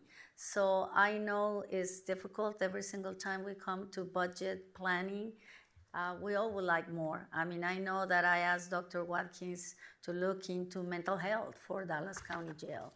I know that housing, mental health, our jail, our facilities, our public works. I know Alberta Blair wanted more money as well. I would like to have more money for Mr. Hooper and a full-time person at the law library. I would like also to have more resources for continuing some of the SB programs. But sadly, decisions have to be made, Commissioner, like we all talking about this. And I just want to say that a good budget, a balanced budget, is a plus for Dallas County, and that's what is presented to us. Thank you. Well, first of all, we're out of 254 counties, Dallas County is number 9 in the state in terms of where we are on tax rate, calculated and levied. We're number 9. Just talked about public works. Well, between last court and this week, TxDOT has come and said, hey, we need to Shaw right here. I did get out of Texas. No, I didn't To Shaw. We got hit with TxDOT said, okay, now, by the way, we thought we were going to be able to delay this, but now they're telling us they need, within this budget year, in 6 months, millions of dollars. Am I correct? That is correct, Commissioner, that now FHWA, they have changed the policy based on the National Bridge Inspection Standards that they would be giving us the follow-up action items. Soon they inspect those bridges, and especially we have received the recent request for Beltline over Cottonwood and over Trinity River, that we need to start working on those bridges along with Parkinson and Simons and other locations such as the Malloy Bridge guardrail that we need to fix. So we have many items that we are working closely with TxDOT and working closely with the staff internally. But what I'm saying is, we thought we were going to be able to kick that can down the road, and we got a call the other day and said, no, within 6 months, yes, TxDOT is saying to us, these are those bridges, that's that bridge up again, and it's not in the budget. That's correct. Is it $3.4 million? Yeah, but that 3.4 doesn't even come close. You got Simons, you've got Beltline, you got Malloy, you got, it doesn't. Parkinson. Yeah. And not only that, we have advertised construction already, Commissioner Price, in these projects, and per our ILAs that we have with TxDOT, these projects should be completed by 2026, and the estimated construction is over $1 million for this. So yes, thank you, Mr. Tushar, for your email. I'm asking you, Dr. Watkins, is there sufficient based on all of those projects? What's the total that you're needing? So right now we have for Simons, we have $1 million. That is, we have, plus we have for the design for Parkinson and Beltline. We have enough money right now. However, I think the concern is that as we look at this new trend of TxDOT sending us the follow-up action items, soon they occur, we need to address those items quickly as possible, because they are designating the level 1, level 2, level 3, level 4. And level 2 priority is that we have to respond that item within 6 months to a year after we have received from inspection. So, so right now we have adequate funding based on 3.4 plus 2.2 in the reserve. However, if we keep getting these items from TechStart to be addressed by Public Works, then we may have some concerns down the road. But Yes, Ms. Blair gave me the number and said that was an updated number that I included in the FY26 Okay, so proposal. you're telling me we've got that plus reserve, $5 million.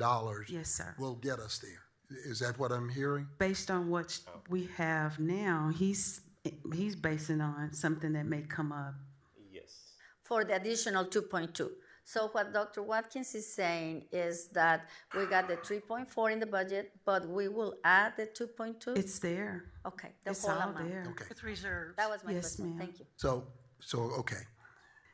Yeah, But I what I'm ran saying- into what Ms. I'm saying Blair to and my she gave me colleagues- an update. Okay, and what I'm saying to my colleagues, Commissioner Summerman, there's a reason that there's something called the voter approval rate. Okay? And the spread gets us, I'm talking about operationally, we're not going to even talk about CapEx project. Yeah, I've got some priorities on facilities. The lowest priority I think I saw on facility on the operational side, and I'm not going to talk about CapEx.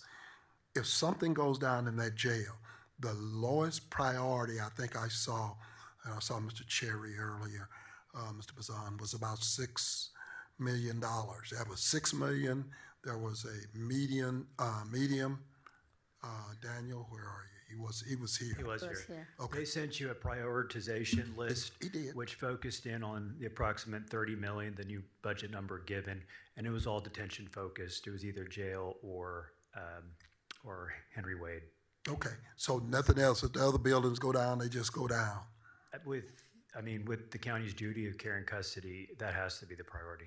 Yeah, and so, and I guess what I'm saying to my colleagues, are you telling me that all of those dollars are there from the operational standpoint, and facilities can continue to maintain? I'd like to, Mr. Gray is not in the office today, but I would like to work with him and Mr. Cherry and then come back.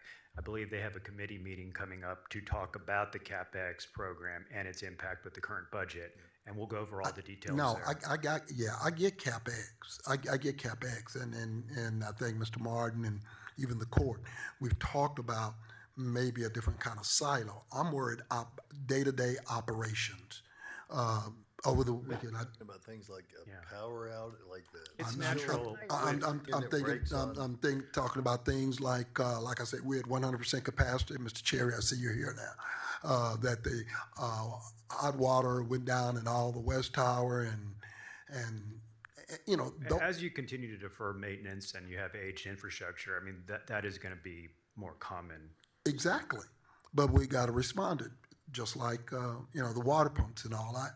And all I'm saying is, reasonably, if that happens in this budget, based on what's appropriated, you guys gonna be okay. Well, let me say this, whatever budget, or whatever tax rate we adopt, we should include in it a significant dollar amount for homelessness. Not only does it affect nationwide our ability to run an economy and also to make sure that it decreases crime, it's very short-sighted of us to say, let us do nothing for homelessness, but let's spend money on the jail. We can keep people from going to jail, keep crimes from being committed, and actually decrease our jail population and decrease the number of crimes that are committed. We can do the same thing for Parkland.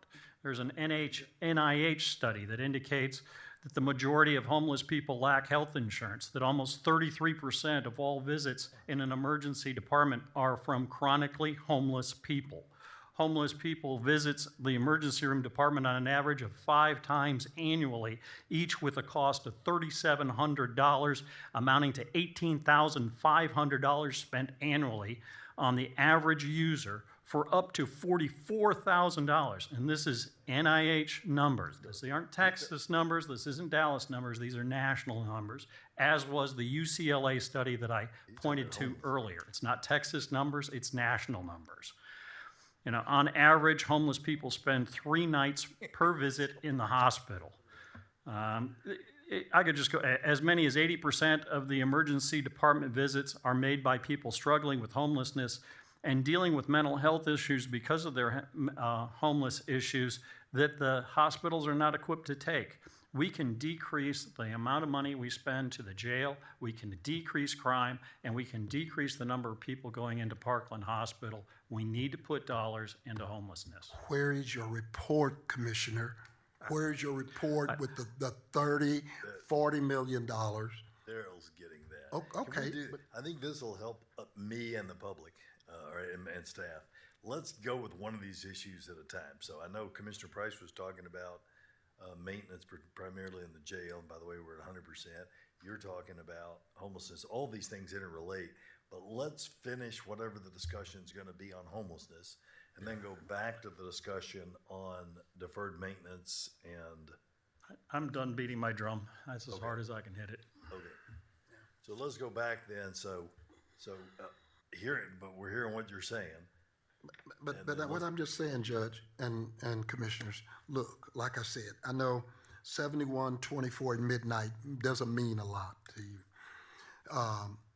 And it puts us in a very peculiar position. We're looking for female beds. We're over 1,000 in terms of female. And I'm going to get into some other numbers. I talked to judges yesterday, and all of a sudden folks are starting to work their dockets a little different. But, you know, we can't get at this critical mass. Because one of the things, Dallas, I just told you, we're number 9 out of 254. We have not had to export housing. And the biggest problem we're having right now is trying to find female beds. The closest female beds we found is in Fannin County. And I'm not putting that on the record because they may not be available to us. But just to transport female beds, Harris County spent $50 million additional last year on housing. Tarrant, $20 million. Dallas County, 0. We've been managing, but we're there now. And so I'm just saying, I hear you continue to talk about numbers. I think Commissioner Summerlin used some of those same numbers when the majority of this court gave money to a law firm. I guess that's the one y'all are calling. I keep calling it DHAC. It ain't DHAC. DHAC. It's where I'm DHAC, yeah. DHAC. Dallas Eviction Advocacy Center. Okay. Yeah. Okay. And again, I haven't seen that report. We gave, and maybe Mr. Martin, maybe you have that one. I haven't seen that report. How much money did we give them?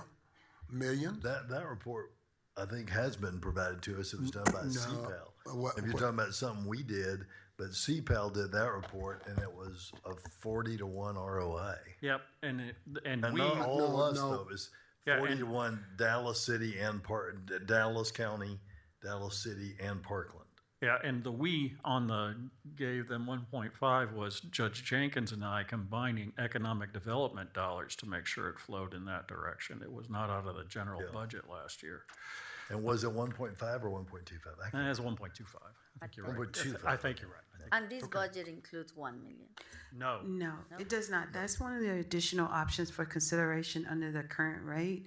One of the things that Mr. Martin and Ms. Dana Foster Allen want to reiterate is that we'll look at options as far as mid-year too, and then once we get to the end of the year and we have closeout, we'll have a review again as far as to see if there's funds available for some of the additional programs. And you have the option of... Are you on the right slide for that? There it is. It's in front of us now. The mid-year? No, we're just talking about that. That's an option for that. Yeah. If you guys want to have other programs for consideration.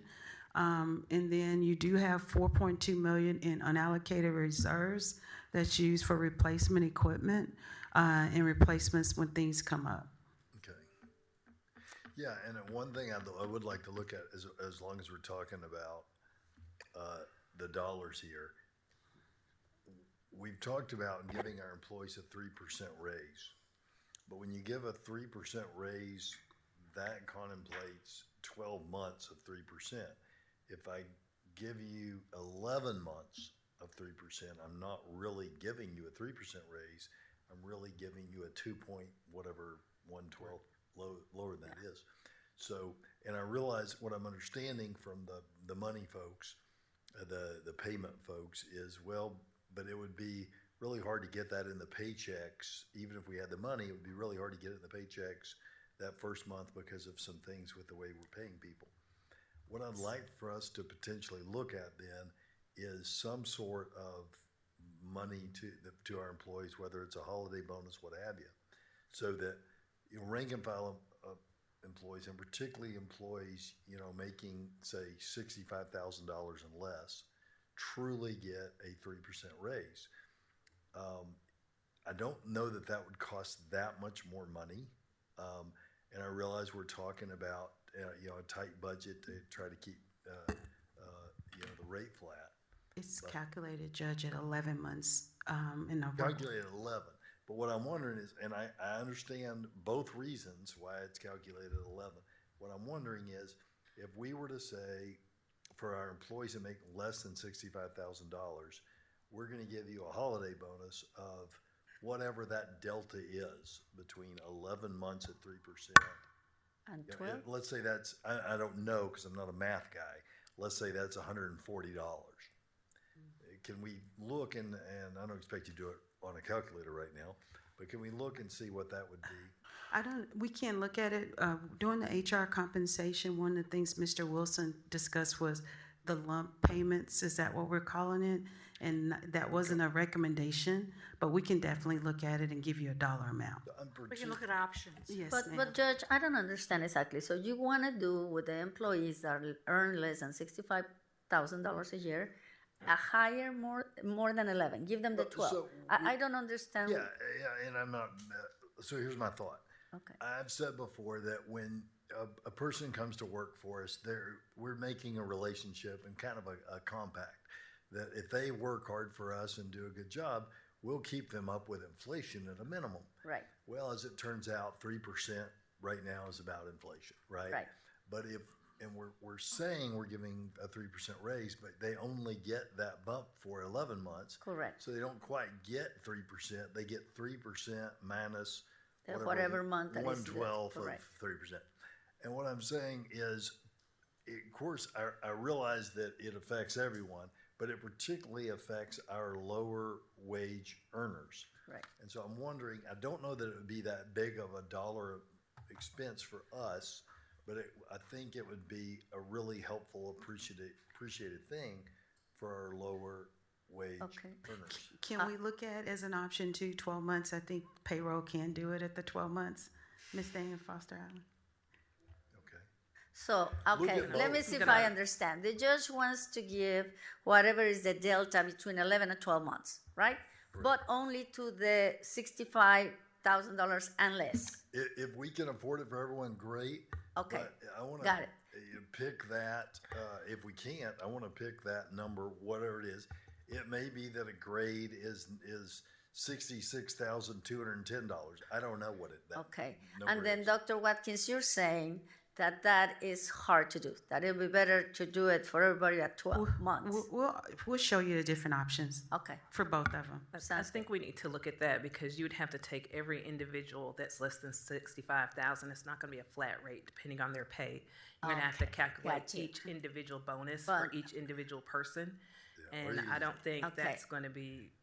And then it's legally, more productive just to go ahead and then legally, is put that 12 allowed? months. Because I know if the civil DA will accept that. I know that there's lawsuits for not everybody, exactly what you're saying, Ms. Foster Allen, that you create a class, right, within the pay, would that be allowed?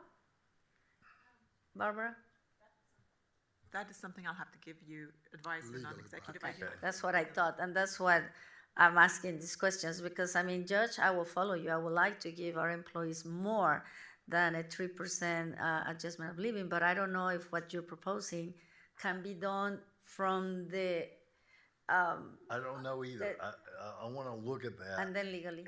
And it may be that we just don't have the money at this rate to do it across the board, because across the board, a 3% non-law enforcement would be nearly $13 million. And then the Exactly. law enforcement is $4 million. Right. So, let's just say that is 17 million.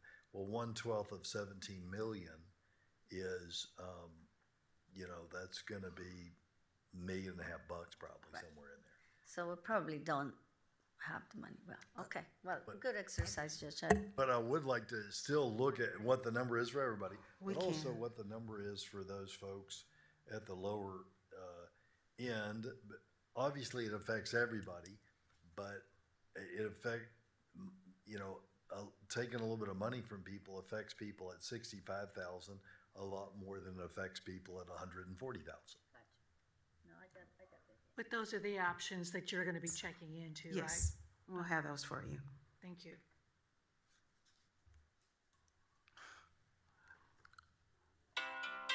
I'm just talking operationally. I just think the rate places us on the margins, and there's no room except we can always go to reserve. Well, you can't really go to Sure you reserves are for emergencies that pop up throughout the year, and the deal that we made with Moody's was not that we would treat it as something that we could just start drawing on. Exactly, and that's the reason I'm telling us that this is opportunity for us to appropriate, and we don't have to worry about those emergencies. You still would have you can have emergencies no matter what. No matter which rate you choose, you're gonna have emergencies, and we'll be dipping in that rate a little bit. But you got the spread in there, Judge. You got the spread, and when you have that spread, depending on the rate, you got funds to be able to manage. And again, we haven't even talked about unfunded mandate, the difference between Senate Bill 6 and Senate Bill 9. What is that going to do? I'm back to that jail population again. Senate Bill 9, what does that do to us? I just told you we're at 100% capacity. I did see, Mr. Martin, a memo the other day from a magistrate. It didn't say nothing. Ms. Randolph, you back there? Did you see that memo as well? You haven't seen it? Okay. It didn't say anything. It just says, okay, Senate Bill 9. Mr. Reed, do you think Senate Bill 9 is going to have impact? It is definitely going to change the way that we do magistration and bail setting over at the courthouse. Unfortunately, we weren't able to get real good numbers on what impact that'll have on the jail, just because we don't know the population that we're going to be dealing with. The major change in that bill is that individuals with multiple felonies won't be able to get bail, so increase in jail population, and that aggravated felonies would have to have their bail set by a district judge. So they can still get bail, but a magistrate can't do that. And so we had a devil of a time trying to quantify that during session. I wasn't trying to heap that on you. I'm just saying it's a reality. That's, and that is a challenged, unfunded mandate that we're going to have to deal with. And I just told you, we're authorized for 7104. We got 88 variances. We're at 7124. So, and on the multiple felonies, because we have some of our, and I'm certainly not saying all homeless people are felons, all right, but we do have some people in our homeless population who are frequently brought to jail, who have very, very old felonies, okay? They might be 60 years old, they have felonies from when they were in their 20s. What impact does that have on what we do with them? The bill does not quantify, or the bill does not contemplate how long ago the original felony was. And so one of the arguments that was made during the legislative process is somebody could have a felony when they were 18 years old, get arrested when they're 65 years old on another felony, and they are unable to get bail because of that. Okay, but if the homeless person being brought to us is being brought for something that's not a felony, we can still do the things that we've done in the past. Okay. Yes, sir. Of course, it'd be nice if they weren't homeless. It would be nice if they're not homeless, but Well- you know, they're not going to be able to pay. You know, if a deal where the cops bring them in for and they can't pay bail, then we got a whole nother problem. Yeah, but I mean, I do want to put in the record that I will caution about using, any kind of the reserves or anything, because that is what gives Dallas County, the cushion for our bonding, which is what we use in order to make all the improvements that we do. So I would like colleagues for us to leave the reserves. I know, Commissioner. I think everybody's saying the same thing on the reserves, is that we need to continue with the way we've handled reserves in the past. Correct. I mean, it has worked well for Dallas County for 30 years, and we should have to do that, to continue to have the strong county economically that we have been able to. Dr. Washington, what was the margin last year when we set it at this rate? We used some of the unused increment last year. But what, give me dollars, I'm talking dollars. I'll have to go back and look, Commissioner. What is Approximate. unused increment? That's when we don't go all the way up to the amount of tax rate that we can use, and then it like banks it, and then we're able to use it. When needed. Yes. As needed. How much more? This is This is it. The only thing was I wanted to at least show you guys, we did do the max rate of 0.222188, and this was the first presentation, and it had these items. It's been updated for the 11 months for the workforce compensation, and it does include as additional options, Commissioner Summerman, housing forward for 1.5 million, and I wouldn't be voting for this budget either. and then the DAC, Dallas Eviction Advocacy Center, and then Mental Health Diversion Program. So you're telling me even under a VAR, But you still have 6.86 you're only going to give million. 1.5 to housing forward. This is what this budget and the administration has put in this budget, is $1.5 million under a VAR. Is that right? 'Cause No, if not so, under I ain't VAR. voting for it. Excuse me, under VAR? That's what this is, right? VAR? Look at, this was the updated one, and this is what was included. So if you want, you have flexibility under this one, the VAR. You have $6.86 You lost million me on for additional options for your revenue. Okay, let's back up for a second. Now, because I think Commissioner Price, I don't know, I'm a little confused here. Are you, this slide number, what slide number is this? My eyes are bad. The slide that's on our screen and up there, is that a VAR? So I just flipped it to the VAR. This is a the different, VAR, this right? is a different one than the one I just had up there. Correct. This is a VAR budget, true? Correct. Yes. What I'm looking at right now. What you're looking at right now is, and it does not have $5 million for housing forward. You have the flexibility. And this is what administration is recommending to me, and I will not vote for this. Commissioner You Summerman, could use the 3 after and a. she includes, she did that as just a basis showing 4 million. In the red block, it says there's an unallocated amount of 6.86 million. That unallocated amount ain't gonna work for me. Okay. I am saying, and what I wanted to see in this budget, if we did a VAR, was $5 million to housing forward. I made a specific request that we took a look at this budget and have $5 million in the VAR. The administration, this administration, did not do that. They said, you only get 1.5 and we're going to put $6 million in a reserve. You will never get my vote on a VAR that way. You are never going to get my vote on this budget this way, ever.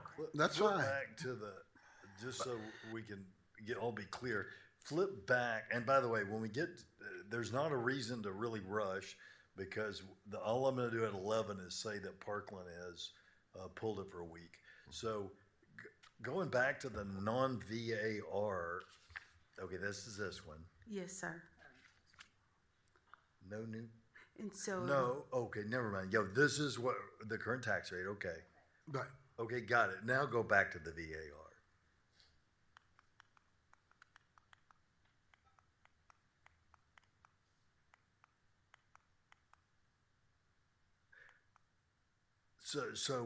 Hang on a second. So did something change in the budgets of IT when you moved to the VAR? Yes. So they So will let's give. slowly go back then to the VAR and see where the money's going.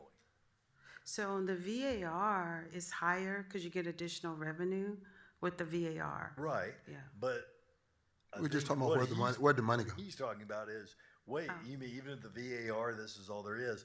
Well, but a lot of that money got spent on the slides between the no new revenue and the last slide, right? So let's slowly go through those slides and see where all the money went. It wasn't. It's it all on wasn't, this no. last slide, Judge. It's this slide right here has everything that they're spending money on with the VA. Where's that IT part? That's a different fund, Judge. Okay, so you're not counting, okay, gotcha.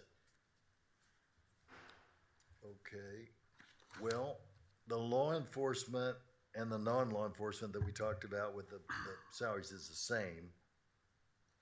So is the fleet operations is new. The judicial supplemental pay was already on the other one. It was on the other one. Yeah. The elected official thing was on the other one. So Oh, I'm everything sorry, on the first one is the same, right? Except for what was added on this one, fleet operations and fleet for increase to accommodate Oh, and fleet, new and I see. replacement The two vehicles. fleet things, And then fleet operations for electrical vehicle infrastructure on this one.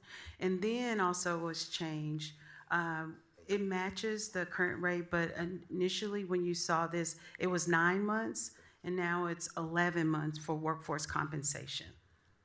Ms. Nicholas? Okay. Hold on, she's here. This is the tax rate hearing? Turn your mic on. I just had to confirm that what was open was the tax rate hearing. Yes. And I just, so I didn't want to make sure that, if we're going to go on to the budget, we may want to, continue that one and then. Well, but Can't mush them what I together? need to go on to at 11, Barbara, is, and I'll do it here in a minute and 30 seconds, or I guess I can do it now.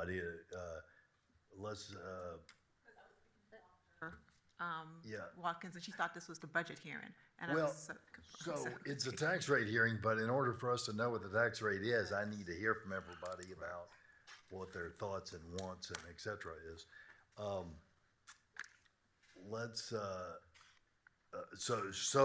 So I've got it straight in my mind to answer his question.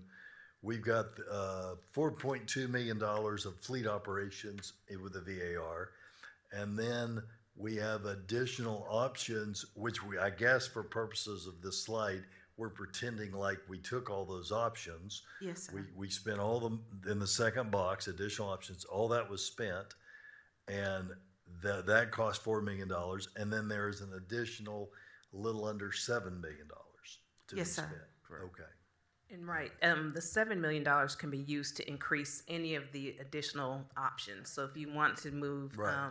Housing First higher, Dallas DEAC higher, or mental health diversion higher, or any other thing that's not on there, if you want to appropriate funds for that, you can use the $6.86 million for those programs at And your let me leisure. just- I think we can fund mental health diversion out of those opioid funds. And I need to do some more conversation with Charles and Dr. Garcia, but I think you can move that $1 million out and have that available as well, because that ties in with some of the work we're doing around the task force of moving people out of jail through that. Well, that would be great. Yeah. I mean, if we can use some of those opioid funds that we approve, that will give us additional money, Commissioner Summerman, for Housing That have not Forward. been spent yet, right? But I mean, my concern is at this point, don't we have to be sure that we can use them before we Yeah, make let me caution those you a little bit decisions? on that, because I represented the county judges and the counties, along with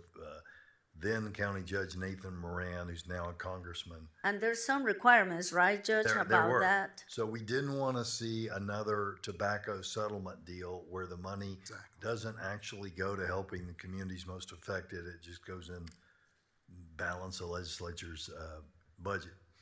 And so 70% of those dollars went into a fund where projects would be approved by the boards, right?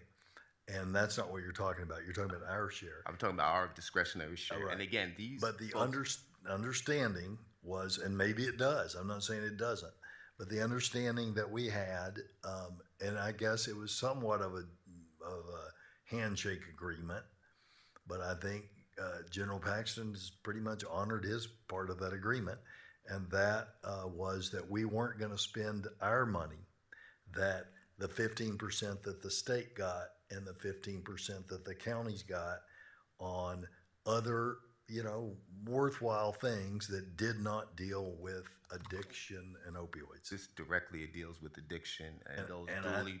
I think we just need to show that, and that's fine. Yeah. But it can't be like, like for instance, it's worthwhile to hire more officers when you need more officers, but that is not what that fund's designed for. Yeah, and this is not what this program is. I think Dr. Garcia, you had a presentation with them at CJAL, Yes, I believe. I did.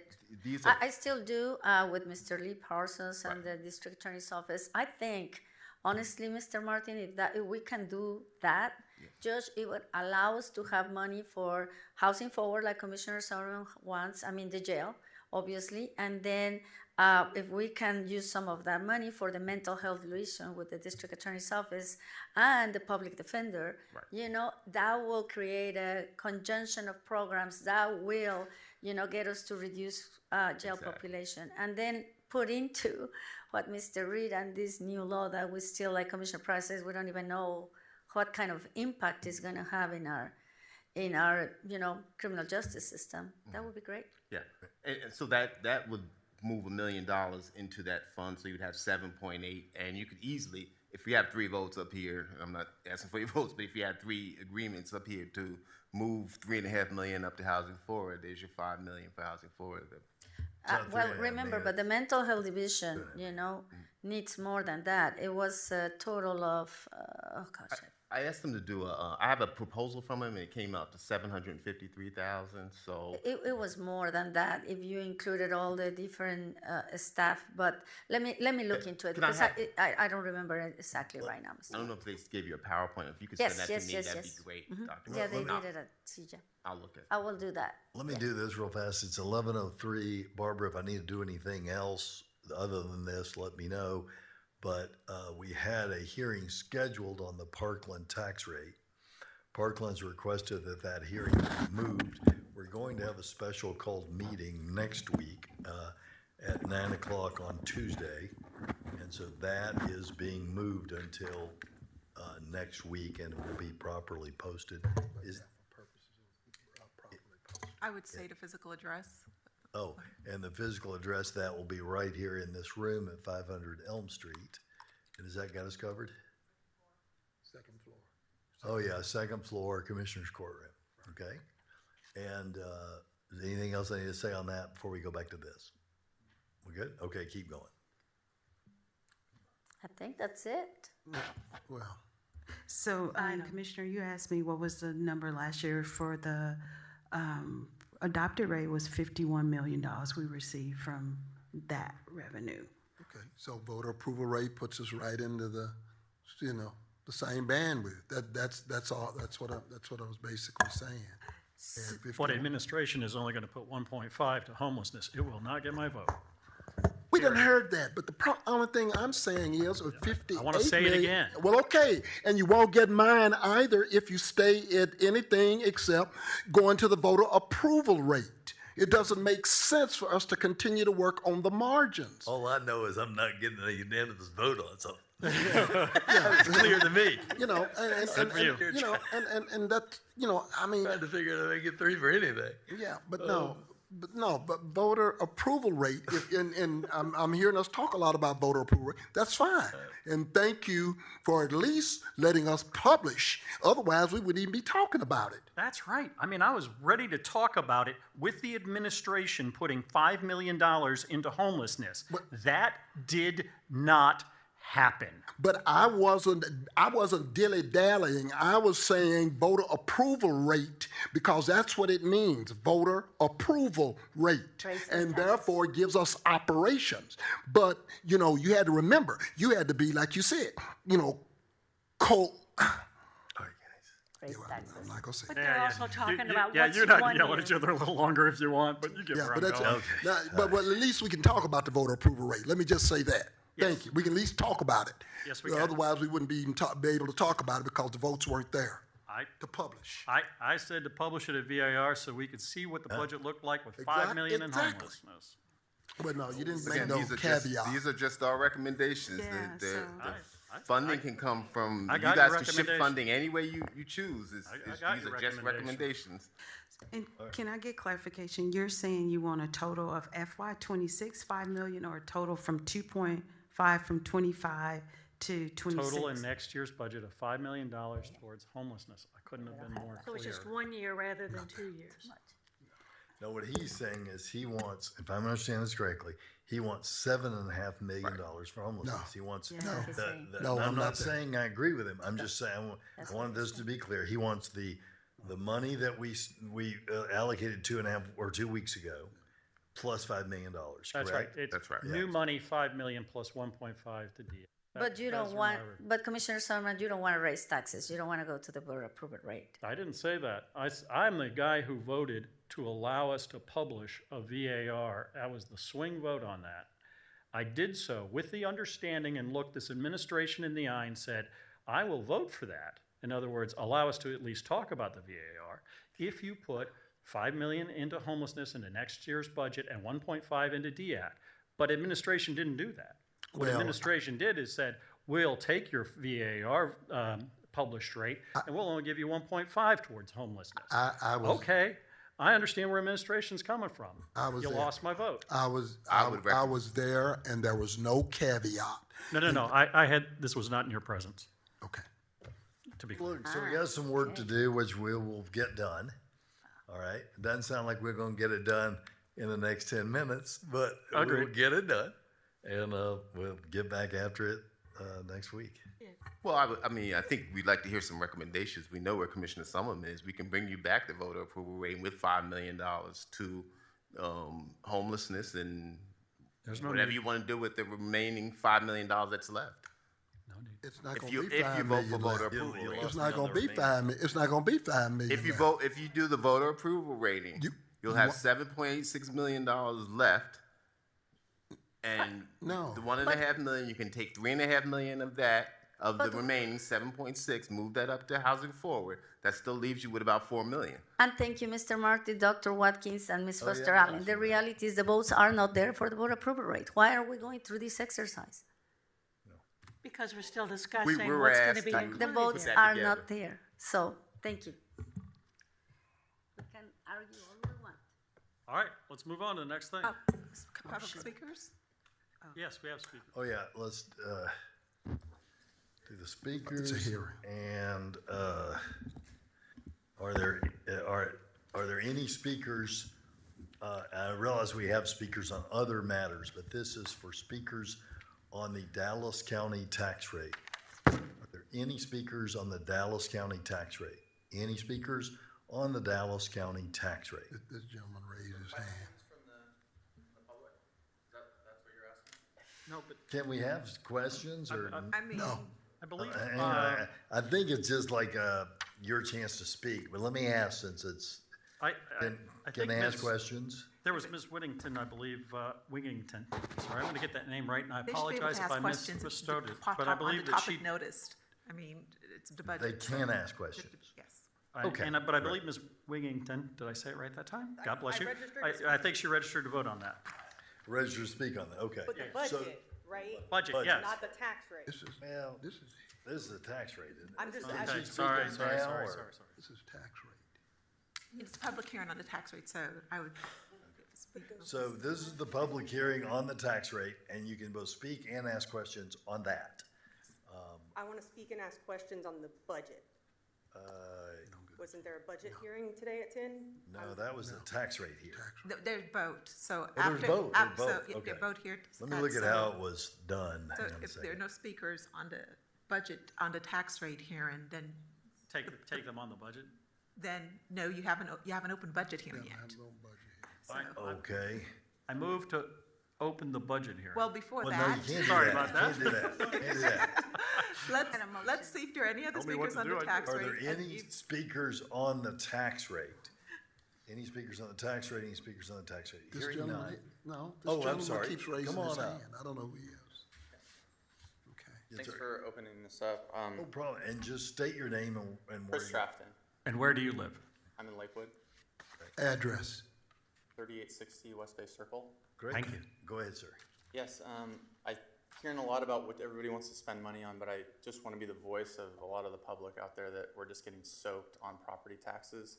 So I'd like more of the discussion to be about what we can cut, where we can find savings, because I believe property tax values are up 7 to 10% today. So even if you take rates flat, your budget's up 7 to 10%. So in my view, we should be looking for 4 to 5% tax rate savings year over year. So I'm hoping that we can talk a little bit more about that. I know everybody you get into, thinking about all the programs you want to fund, and you hear about, you have people that you talk to, and you really have more money for jails and homeless, and everybody wants all that. But there's people out there that are really getting crushed, and so I think the default should be looking for 3 to 4% tax savings. Thanks. Thank you.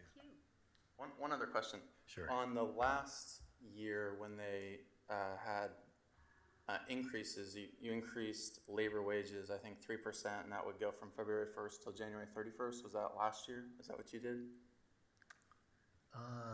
It was 3%, but I don't know. Right, so that means that even if you do 3% February 1st, 2026 to January 31st, 2027, you're still getting a 3% year over year, because January you're still up 3%. So I just wanted to point that out. Thank you. And on that, I think what we did last year, and this isn't directed at you as director or budget director, I believe what we did last year is the raises started late, so they were less than. When you say 3%, but I only get the 3% for 9 months, and I say I because I'm not concerned about me, but the employee only gets 3% for 9 months. They didn't really get 3%. They really got 2.25%, right? Yes. So this year, what we're talking about is trying to get it close to 3%. But I do hear what you're saying, and those are things that I've said over and over again myself, so I get it. All right, any other speakers on the tax rate? Hearing none, I'll take a motion to close the. I will continue the tax rate Oh, we're gonna hearing continue, until. okay. And you'll have to state the date, time, and place. Oh, that's right, where to- because of, yeah. So we are going to continue the tax rate hearing until September 9th at 10 o'clock here at 500 Elm Street on the second floor in this very courtroom, the Commissioner's courtroom. All right, and I've already told you that the Parkland is likewise being pushed another week. And then that takes us to presentations, I No, think. we have to do the budget. We did the tax rate, but we didn't do the budget. It has to Where be is that on separate. the, okay, and where's the budget on the agenda? Where's that? Oh, it's under, Public hearing. Dallas County. Yeah. Then again, we started it. I mean, we were talking about the budget and we were I see it, focusing I on the see. tax Okay. rate. Yeah. We'll get Okay, there. and there'll be an opportunity to ask questions about the budget as well. So we've pretty much done it along with it. You want to just very briefly go through something so we can hear from the speakers?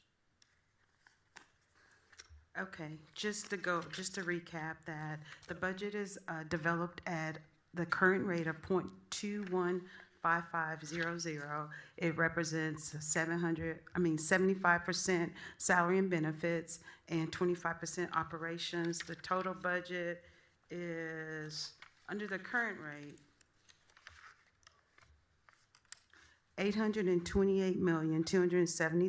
$828,270,635. Okay, thank you.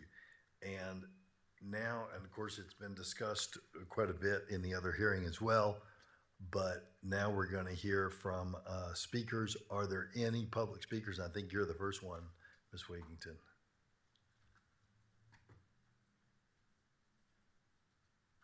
Go ahead.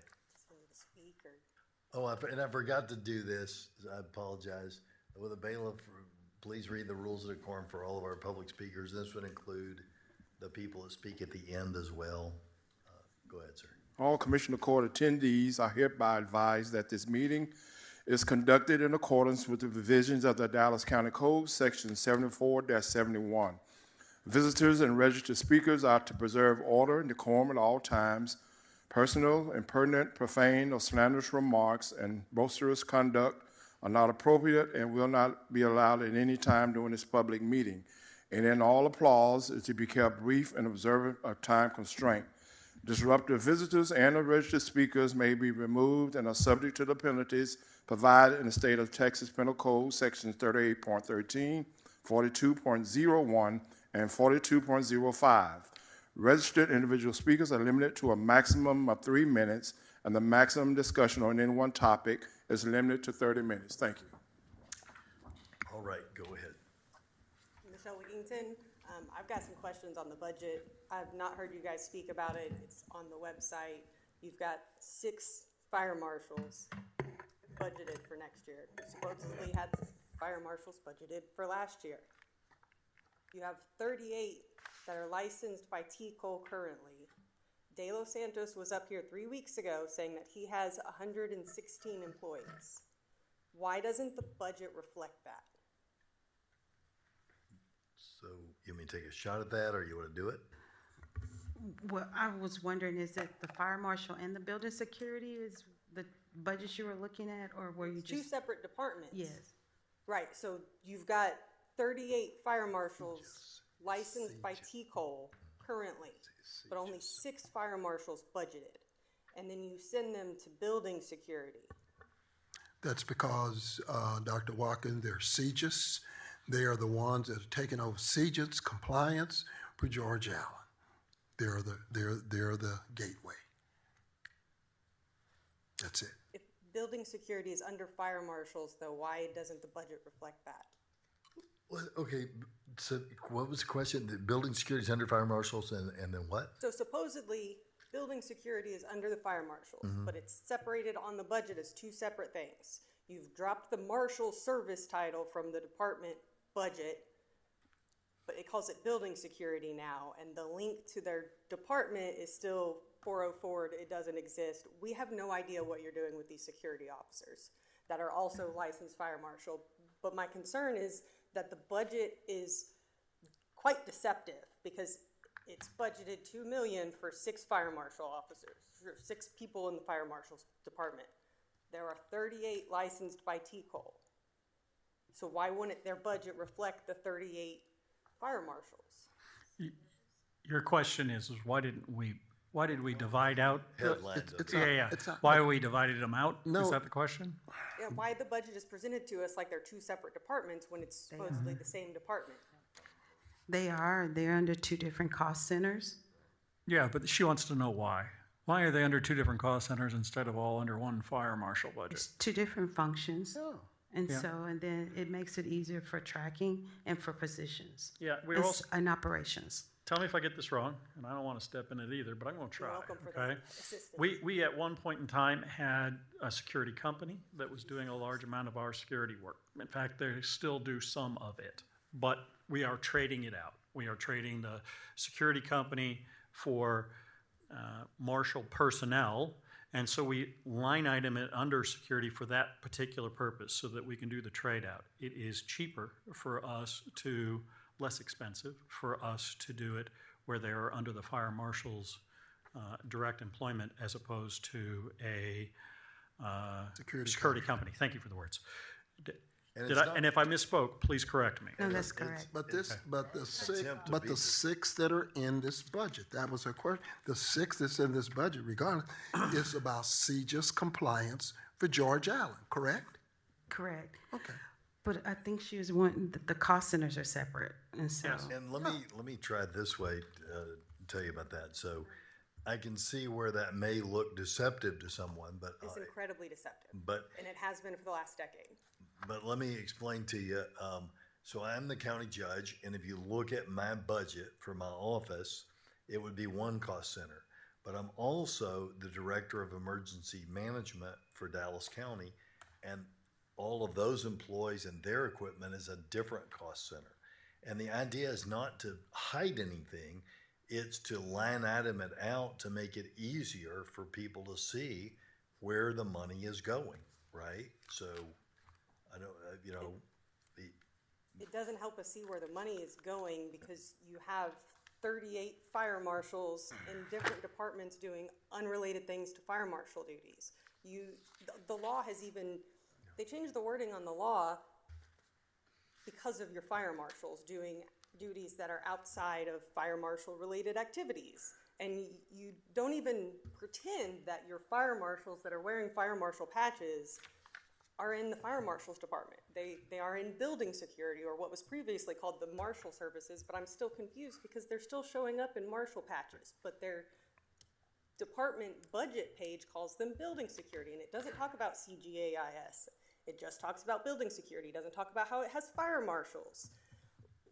I don't understand all the discrepancies, or I'd appreciate seeing this in a more forward manner where it's all together, because you've got 13 million for building security that is also fire marshals. Then you've got another 2 million for actual fire marshal, and supposedly there's only 6 of them, but we know that's not true. And then you've got your DUOS, which also has law enforcement, but none of these law enforcement come up in your law enforcement budget. They come up under the justice administrative budget portion, 4,000s instead of the 3,000s. Are they law enforcement or are they not law enforcement? And why can't we get that straight?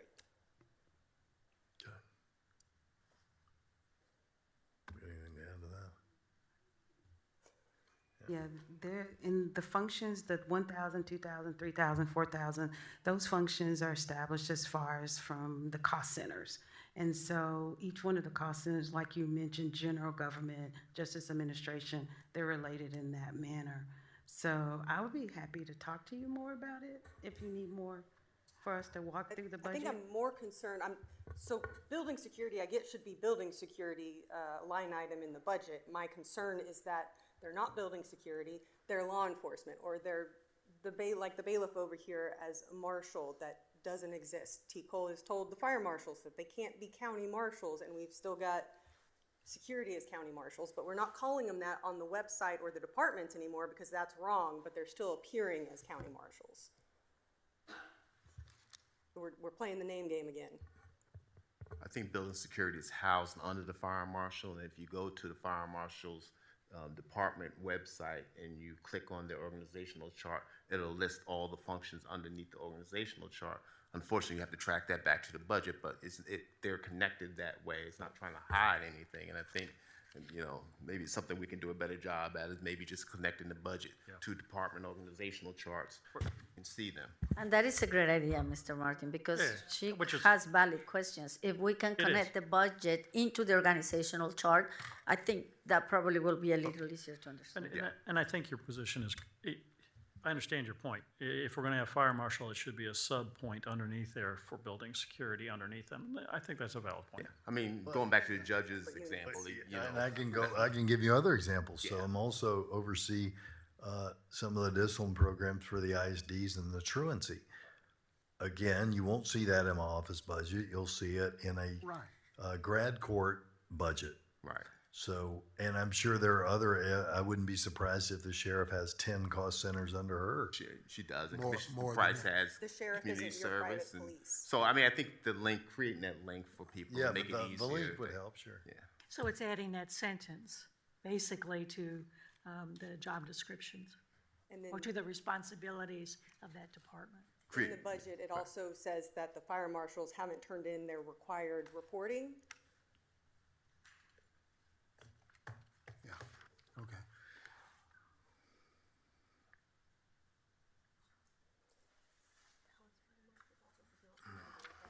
That's the time's up. Time's up.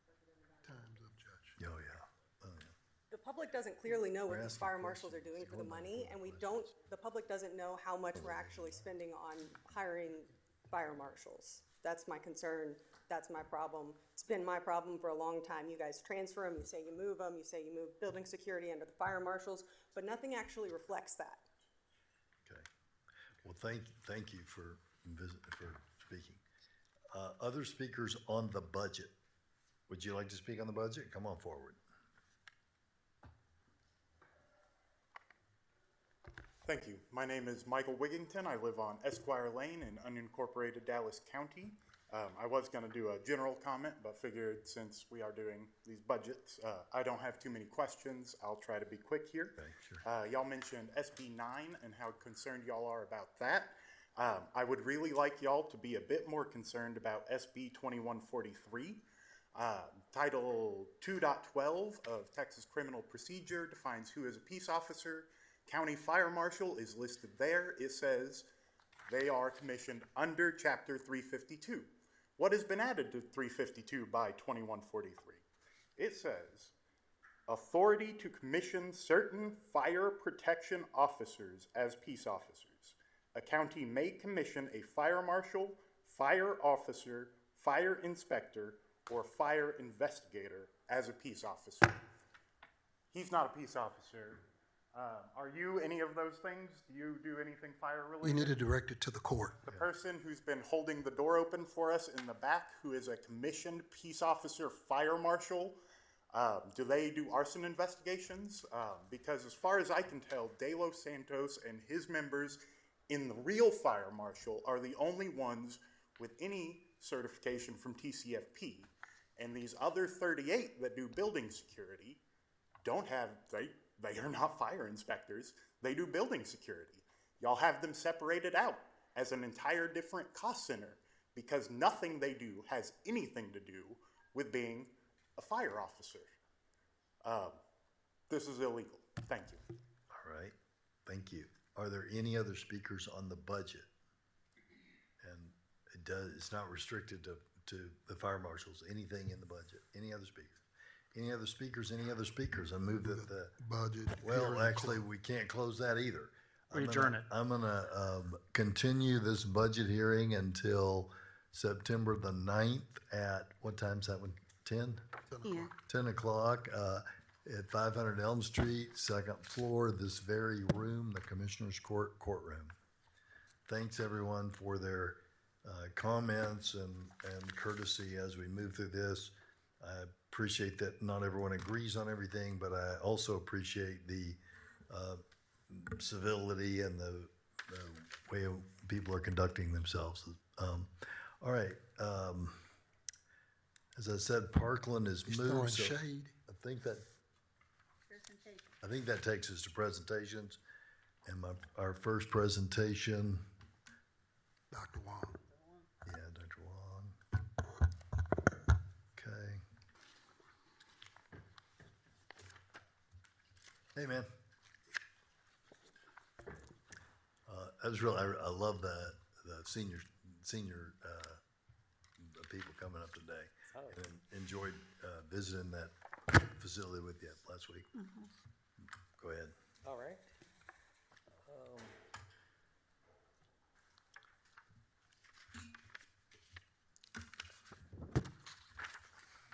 This slide advances it. Okay.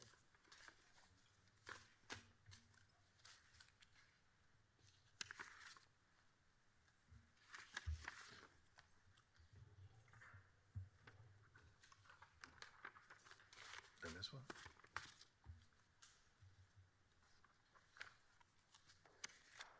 Okay. Oh, it's over.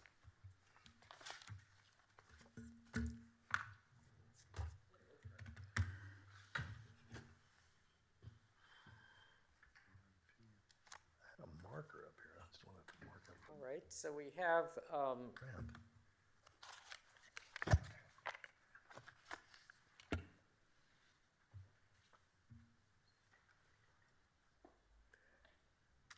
our dashboard for COVID, because COVID's no longer reportable, we still continue to show what we're actually coming in through our lab reports and hospital reports, but we know it's very underreported. So want to get to some of the other slides because we are seeing increases in COVID numbers.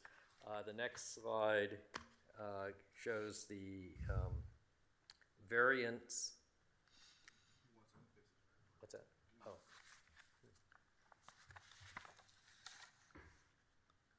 Yeah. You're not matching that, but he knows that, right?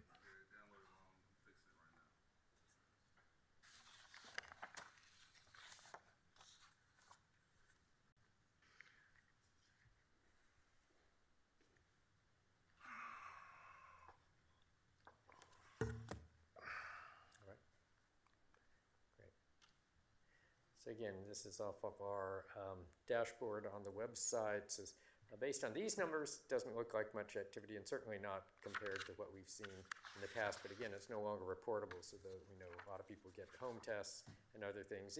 These are the variant distribution from CDC for federal, sort of national proportions, and the XFG variant is now predominating. It's one of those, it's another variant of Omicron, but easily transmitted, but not showing increased severity, so it should still be also responsive to the vaccine.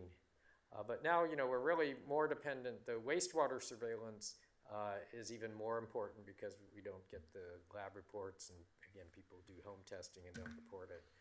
You can see nationally, on the far left, the trends in wastewater for COVID are increasing, and it's reported at a high level. For one of our sites, the Dallas Central wastewater site, you can see it's also at a high level. I wanted to put it in context with that chart on the right that shows over time for 2024, 2025. So again, it's at a higher level. It's not as high as we've seen in the past, but it is certainly higher. And then this next slide shows the different, we have 5 wastewater sites of collection in Dallas County, and you can see the different ones. All of them are showing some increases recently. And again, on the bottom, you can see that sort of how the last couple months compare to the longer term period, even going back to 2023. So just the height. So again, bottom line, we are seeing increases in COVID. We're very worried, concerned about that, especially with some of the what's going on at the federal level in terms of vaccine recommendations and availability. That's still uncertain. What's gonna, how it's gonna affect payment and insurance coverage and availability because they've changed some of the recommendations. But what are you doing? Pardon? How are you accounting for the availability or not? So we have not received the updated vaccine yet. We're waiting for that from the state.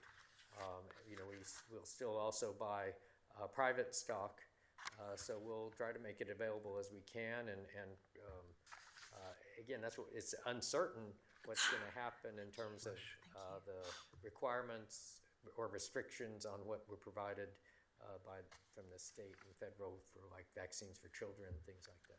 Yeah, well, I get the children. I'm just talking about availability of the vaccine.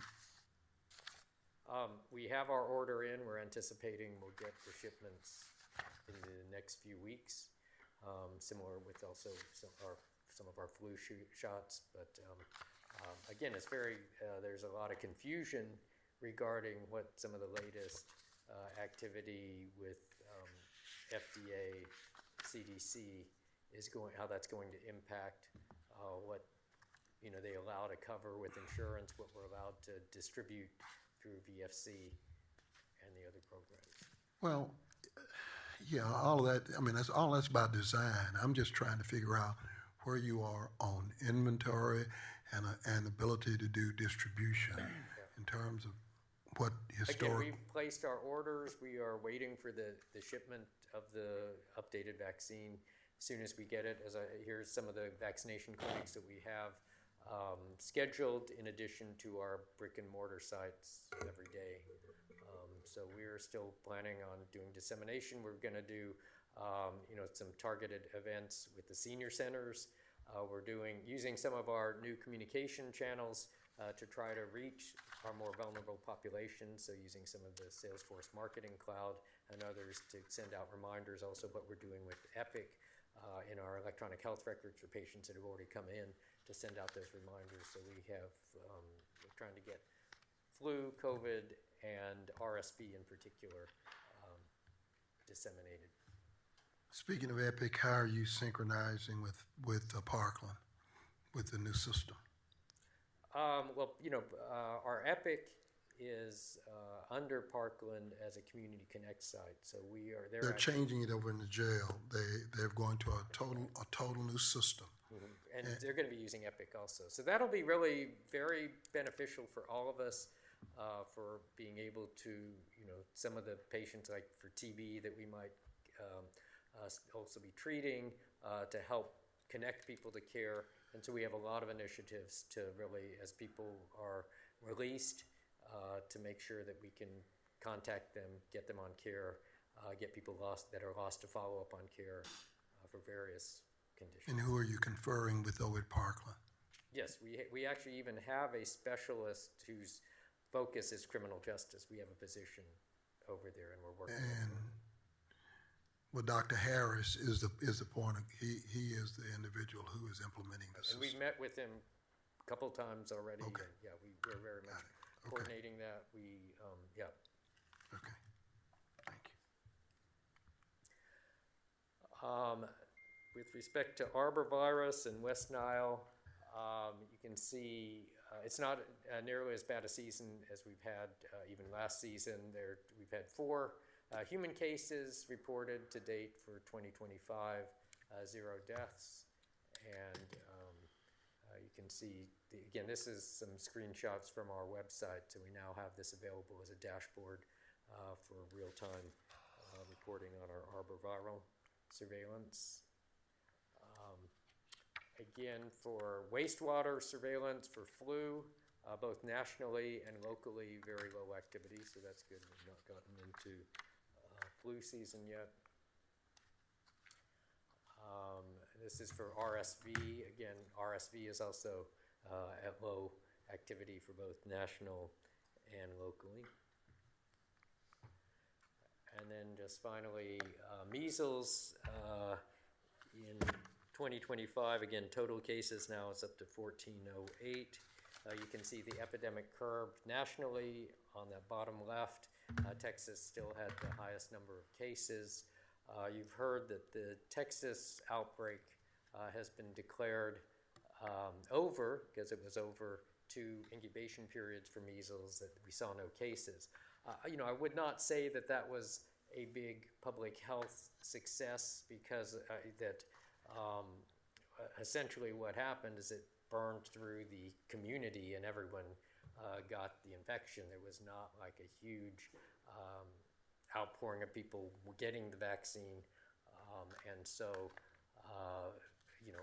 at what cost, and the reason we don't want to have just measles parties or chickenpox parties and things is because, we had 2 deaths in kids.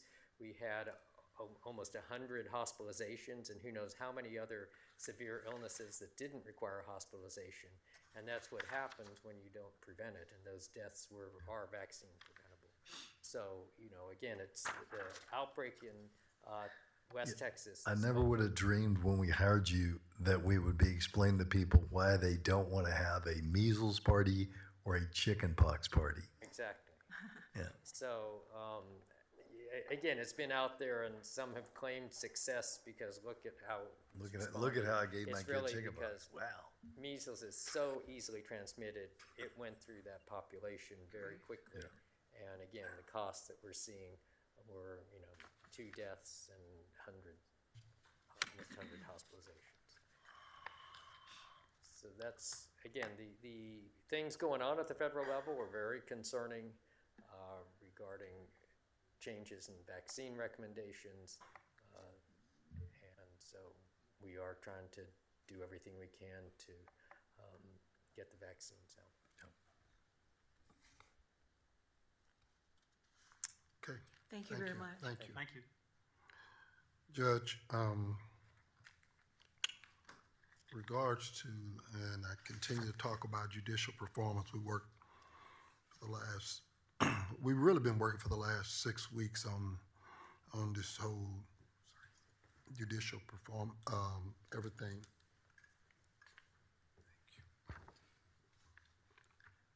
That's what I like about good staff. Between the time we spoke about it, budget-wise, county jails, standards, current status, Senate bill, impact, I can tell you what it is, what it has. And the cap to 2.5% less physical hidden, already got it for you. Okay, I'll get to that in a minute. Where did Miss, I saw her, then I don't see her. She left? Oh, she'll be back, okay. Currently, when we talk about what's going on, like I said, we had a midnight count. We're definitely 100% capacity. I appreciate Mr. Cherry being here. I take it we've got the vendor in there abating those other sales. It's my understanding, Mr. Cherry. Yes, sir. They came this morning. They're there now. Come on. Good morning, Judge, Commissioners. Yes, sir. They're here right now. They're here right now? Yes, sir. How long are they going to be? I don't have a specific schedule yet for the duration of the 3 cells or tanks, but we should have something later today, early tomorrow, with how long they think it'll actually take them to do all 3. Okay, we went into some sales that had been basically mothballed for the last 10 years, and while we were able to bring about 70 back online, we had others that unfortunately we found mold, black mold and all, and so they're in there abating those now. No sooner than they finish with that, we'll redeploy. But do they test the mold? Is it actually black mold or is it mold? It's mold. The remediation process, I believe. Either way, we got to clean it up. Yeah. Yes, sir. The appropriate vendor has been hired to remediate what's there. We don't have any evidence that it's actually black mold, like the dangerous black mold, right? No, sir. Okay. Well, okay. It's been isolated. Nobody's used it for 10 years. Yeah, no, I'm all for cleaning it up. Yeah, and so now we are trying to reprogram those cells.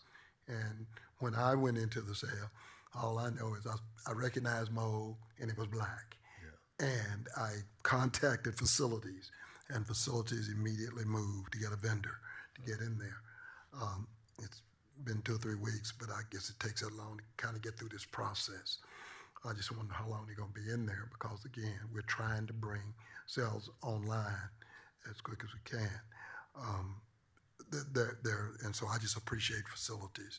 And again, thank you for that whole West Tower. The whole West Tower, whole hot water, everything went down. You guys brought it back up, so thank you. Currently, we've got 255. Ms. Randolph, you came back, waiting for State Hospital. 68 are waiting for maximum security hospital, and those are the ones that are charged with aggravated assault. Got 187 waiting for non-maximum security hospital. And I hate to tell the court this, while this is an increase over those waiting last month, we've increased it about 13. There were 262 individuals waiting at this time in 2024. It's now 392 waiting.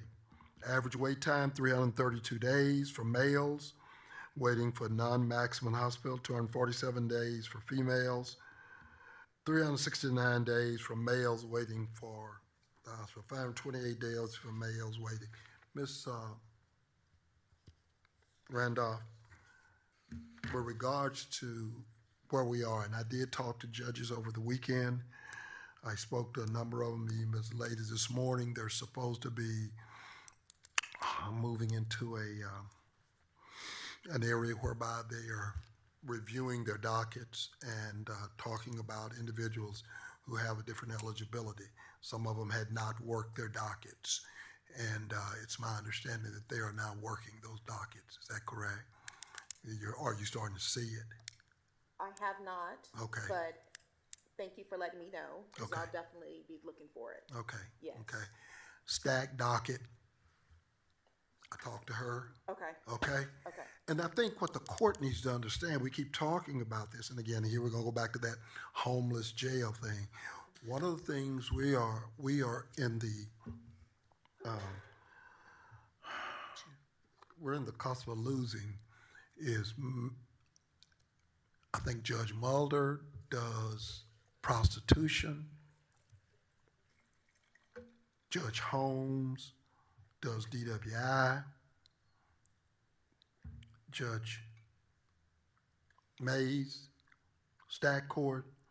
Let me just tell you, all of those courts are on the cusp of us losing funds because their contention is, and it's not too much better with divert court. Those courts are not performing optimally, and we're about to, we're coming up on an opportunity about to lose those funds. And so, I mean, we've got to start calling these people out. You know, as I said, it's not like I'm gonna get invited to the, company picnic anyway. So, I mean, I'm calling them. They are not performing, and we can't afford to have, at 100% capacity. I see both Chief Robinson and Chief Sewell has returned. And we're in trouble. I mean, we're doing everything we can. The sheriff and I did a walkthrough yesterday. We've been over there, and we've got challenges. I don't know if they're picking up any more individuals. Texas Department of Criminal Justice has some of the same challenges. They've got 24,000 authorized officers.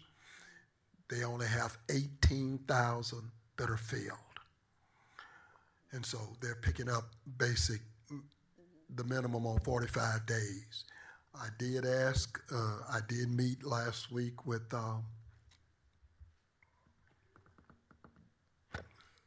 Ms. Petrie's people. I did send a deal over to the sheriff and Chief Robinson and Chief Bonner and this morning, and Chief Sewell with their designee, and hopefully we're going to see some different flow there. I don't know who in your department is tracking, but we need to track.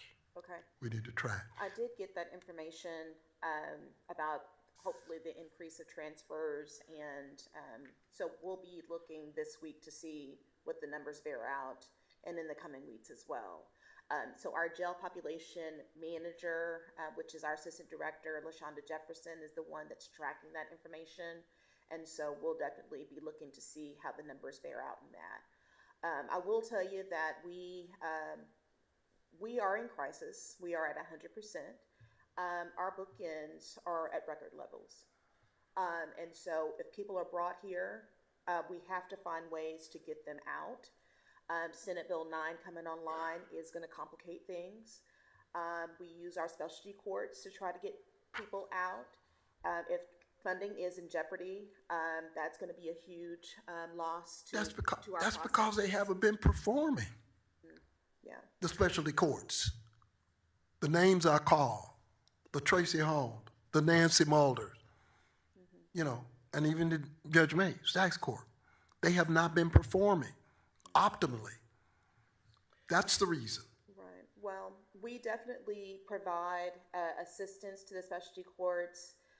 We've been in touch with our representative from the specialty court board to get information on how to improve those performances optimally. We meet every month to talk through those things, and so I think that people are aware. We're just trying to do what we can there. Let me tell you what my staff has done. Bail reform, Senate Bill 9, likely increases pretrial detention, makes it higher. Yeah. Property tax, Senate Bill 9, lowers revenue cap to, 2.5% less fiscal headroom. SB 9 mandates more hearings, limits personal bonds, adds prosecutor appeal rights, Ms. Dean, caseloads and delays, will rise. Longer pretrial stays. Senate Bill 9 limits more mentally ill defendants stuck in jail. And then my staff put a little note, said tax cap constrains hospital and districts' flexibility. It's definitely going to have an impact. It's No, going to have an it's impact. going to have a severe impact, and I don't think we get it. I don't really think we understand. And Ms. Dean is here, but I did last week. I think the numbers I saw, public defenders are handling about 42% of the cases we have over there. So that means the other 58% are being appointed. That office is spending $21 million, and we've got another office that's spending $21 million, but they're handling most of the cases. And we're not even talking about the private bar. I'm talking about appointed cases. And so I don't know if you've been able to make an adjustment, Ms. Dean, for how you're going to deal with this whole Senate bill thing. I did reach out to Judge Crusoe to talk about a prosecutor in intake, because you got to have a district judge now. Yes. Yeah, you got to have a district judge. You no longer can magistrates do it, okay? And I did hit one of the judges up who called me, said, you're going to take your turn at being a district judge in intake. We've got to leverage that. This is the same court that's talking about giving them the $18,000 something. We need to get some kind of rotation that district judges, not magistrates, will sit, in some kind of cycle. Since we're going to give them the $18,000. 25. It's 18 plus 7. I wasn't. Commissioner, when you say sit in the cycle, so you're saying the elected judge would need to be magistrating folks at 4 in the morning, 3 in the morning? Yes, sir. Okay, could we use, which that's going to be a difficult thing if they're also doing the day stuff. So could we use a judge like, and I'm not saying we use this human being, but like Judge Francis, somebody like that, to like I think, what associate judge? I think, because how else? I mean, it's going to screw up the day dockets. damn, they ain't doing nothing in the day doc anyway. But does it have to be it says a district judge? For specific bail settings, such as felony bail for an individual who has previous felony convictions, the bail has to be set by a district judge. Now, does that have to be a sitting district judge and sitting elected district judge? See, that's what he's saying. Don't Francis, know the answer to that question, but I will. That's what he's saying. No, because what we might want to do there, and Judge Wheelis maybe could help us, is you've got these, whatever you call them, associate district judges that hear these odds and ends that pop up, which there could be a lot of them, and they may do that for Dallas, Tarrant, and the other big counties from their Zoom thing or Teams meeting. Because that's going to be a mess if you're saying, hey, let me pull you away from your docket for a week for you to work nights, and then after that, we'll pull somebody else away to work nights. That's not going to work. Well, And I guess also we should look at how many of these are there. They probably didn't contemplate, when they did this, counties with as many arrests as ours, right? Sure they did. Sure they did. Because I said something to Mr. Reed when he was down there I talked about impact on this county, and we couldn't get the I'm being charitable to them, I'm saying. But if it's only like 3 a night, somebody could do it at 8 in the morning, but then that has an impact also. What were you going to say? I was just going to mention that much of this bill was a response to some of the bail practices in Harris County, which is what prompted probably 90% of the text in Senate Bill 9. Yeah. And it was brought up multiple times during the legislative session. Well, it is. Does not impact Dallas County equally. Oh, yeah, it does. Oh, it's going, yes. That's what I've been saying all along. I mean, we've got, and that's what my staff is saying. It is going to severely impact us in terms of these pretrial hearings. But, you know, right now, continue. I'm sorry, Ms. Randolph. Is there anything else after you? No, I wasn't going to really add anything other than the Criminal Justice Department has reached out to the presiding judge, district judge, for their plan on how they're going to deal with these cases. And so we look. You don't mean the magistrates. You don't mean that memo from Judge Autry, do you? Are you talking about the memo from Judge Autry? I have not seen a memo from the Oh, magistrate, okay. so if you have that, that would be great, because Okay, I know we had been asking to see what the plan was. Okay. and we hadn't There's no received it. plan, but Oh, okay. it's a memo. Okay. Yeah. All right. Okay. Okay. We'll continue to track and keep the court updated. Okay.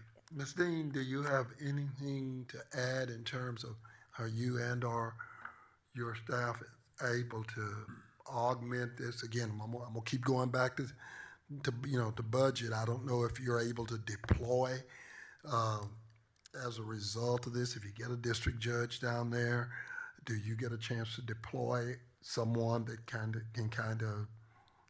they can go beyond just Senate Bill 9, because the key there, Mr. Martin, is to get a district judge down there. We've been talking about this for 10 years.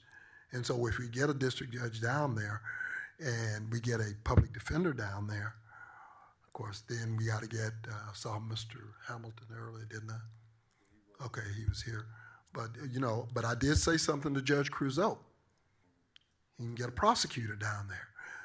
We got to do something. Y'all keep talking about the lost in space model called Miami. Hell, I'm talking about just managing what we got here. Ms. Dean? All I was going to say, Commissioner Price, is that the supervisors are meeting on Thursday, and this is one of the top things we're discussing how to handle.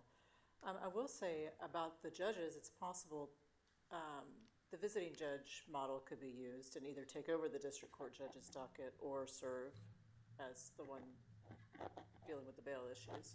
I think that is Visiting judge possible. docket? Is that the one with Judge Wheeler's controlling? Yes. So That's I what think, I was asking him about. I think that's done in other circumstances around the courthouse. About that other thing, but not about this. Let me just, well, actually, I'm not even asking you something. I'm just congratulating you. And then we can get back to this. I also had the pleasure this weekend to see Jordan Pollock, one of your great public defenders, honored for her work by the Mexican American Bar Association at their gala. And so keep up the great work, and back to figuring this deal out. She does astonishing work. Thank you. Sorry, Chief Sowell. Had my hands I back. think, So, Commissioner, though, you're right. Part of it, we got to get these people out, but we also got to stop the flow in. And I think that's one of the things the Miami Mile is looking at, because you just look at the criminal trespass list we got over the last 3 days, and the people that just are being arrested, being held a day, being held 2 days, and are getting out. These people should stop. I mean, we need to stop bringing these people into the jail. We have to find alternatives, because if not, this flow will never stop. But if we could control law enforcement like that, But it's not law enforcement's fault. The problem is, in the state of Texas, a person can be taken to a deflection center and leave 5 minutes later. Right. But if they're taken to a jail, then we have to keep them for a while. And it's the deflection centers where these folks could get some help. We need the law to change so an officer could drop you off, or not you, but drop a person off at a deflection center, and they'd have to stay there for 40 That's 2 years away, Judge. We're going to implode by then. I'm talking about we've been doing a deflection center now for over a year. It won't work though. If I get a person can walk out, it won't work. I get it. Oh, and it's 16 beds there, and that's full. I visited there. I was there almost all day Friday. I mean, Yeah, I it's know. just it's until we stop the flow in. This is just, it's not going to end. That 7124 is going to be 9,000. We're going to be building a jail for this population that's mentally ill, that, there's no other place for the law enforcement to take them. And that's the safest place to take them is the jail. Hey, I think the court and all of us got the memo, that 15th Court of Criminal Appeal. Guess what? We got an extra 500 folks. That's right.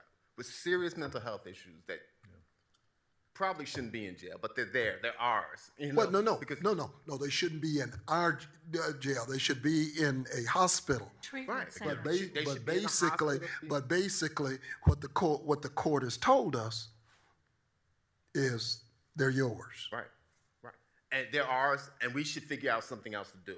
And that's why I don't want to talk about what we were going to talk about in executive session, but that's why I've been pushing. We've got to find alternatives, and maybe that's talking to the folks at the state and give us some money, let us do our own thing. We've got to figure something else out, and it's just not us. It's Harris. It's everybody else is going through the same thing. This is why our counties to the south and to the north and to the west are full and sending people out because they're trying to treat mental health issues in the jail. We can't do it. Well, all I'm saying, okay, this is going to ease me back over to the budget. Comment. Yes. No discussion. Go ahead on.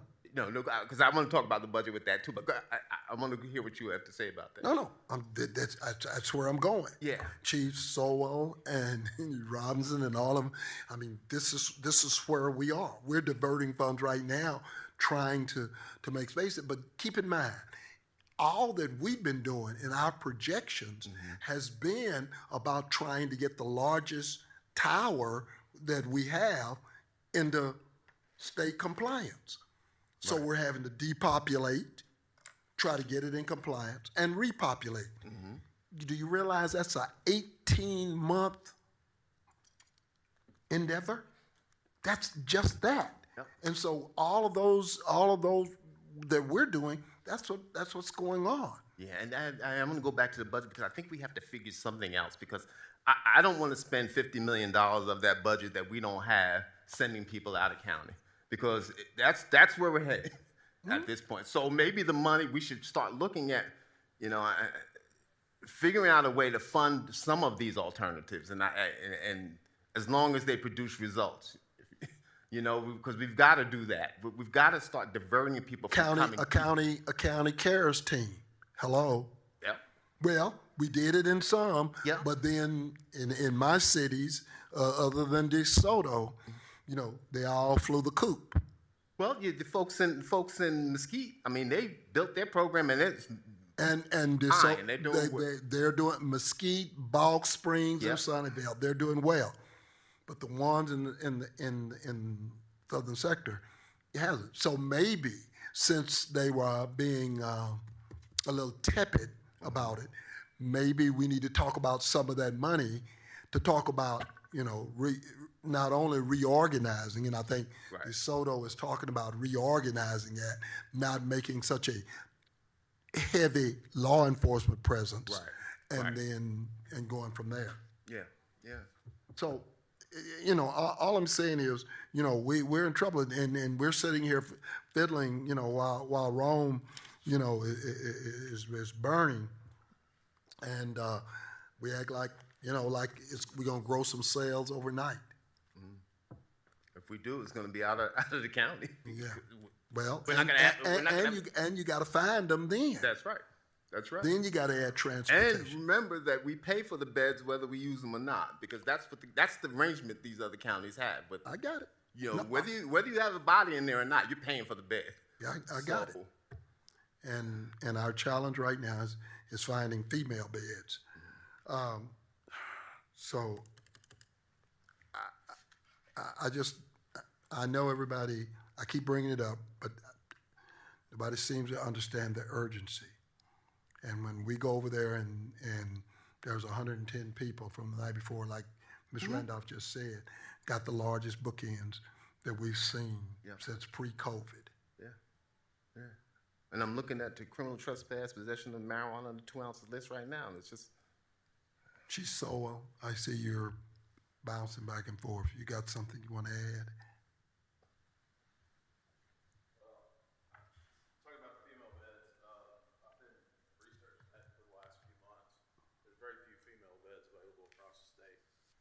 They need to say it into the record. You said you've been researching it for the last several months. Been talking to several counties, some of the private facilities available.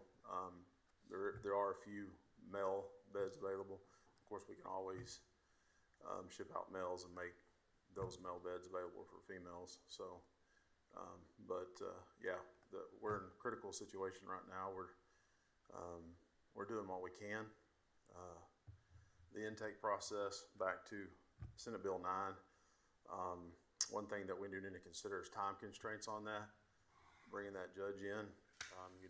It's not going to be a one-time-a-day deal. It's going to have to be at least twice a day, if sometimes 3. You got to remember, we have a 48-hour window that we have to move those people in and out. And with not only those people we have to deal with, we also have the influx of everybody else that's coming in that we're going to have to be moving to. So it's going to have to be a multifaceted process. So it's going to be just add more people in an already crammed situation. So it's going to be something that we're going to have to work through, but we're willing to do whatever we have to do, of course. But Are there other types of beds that can be adapted to our uses? we already have. We've got variances in the South Tower right now. I'll have to go back in November and ask to extend that variance. Right now, we put 4 what they call boats in all the South Tower direct supervision pods. I think it adds 144 beds to the South Tower count right now. So we've done just about all that we can. And those were variance beds that we got when we were in compliance, and we've held them in our back pocket. Yeah, and they're all being utilized. Okay, I need your DNA tested. Okay, what are you saying, Chief Soul? And we're utilizing every one of those bumps right now. So. How many additional beds were those, Commissioner? It was 80. It was 88 when we did then, and he just said 140. So I mean, like I said, last night midnight count I think was 7126. Yes. So yeah, those boats, and to purchase it, we went on and told person, order them. So they had them ready. But that does not, again, when we're booking in more than we're booking out, and even if they're just staying a day after their criminal trespass, it just the time factor, Parkland having to handle them, it's a challenge. Sheriff, when the judges come down to do the magistration pursuant to Senate Bill 9, will they be in the same spot as the regular magistrates? In other words, will they be magistrating at the same place? That would be the logical thing. We'll offset the court time to make that available to them. Mr. Reed, is there anything that prohibits it from being a video magistration? Or that is to say, do the bail bonds hearing by way of video? That what now? I was asking if there's anything in the bill that would prohibit the bail bond hearing from occurring by video. In Senate Bill 9, no, but I don't know if there's current statute. Yeah, that would something prohibit somewhere else. I don't know either. But I was just curious as to whether that might relieve the need for people to come in at 3 o'clock in the morning. They can do it from home. Yeah, that's what I'm saying. You have what I'm envisioning, if it's legal, if the bill allows it, is have Judge Wheelis put Judge so-and-so in, and they can handle it, because they're not going to want to be, nobody wants to sit awake from, say, 11 at night until 7 in the morning, who's a retired judge, unless they're going to have plenty of work. So maybe they're doing Dallas, Tarrant, Denton, Collin, maybe even other counties, and they're having those hearings.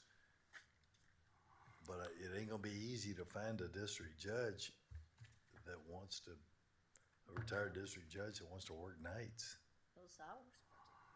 Well, and I think we can make associate those judge, times a little more feasible. Like I said, we're at a minimum where we'd probably be looking at more than realistically at least twice a day. But if 3 times would be optimal, a better option. Yeah. So. Well, I think that what you're saying, we need to try to, run that flag up the pole, because it's us just sitting here talking about it not going to get any better. We need to move forward on that.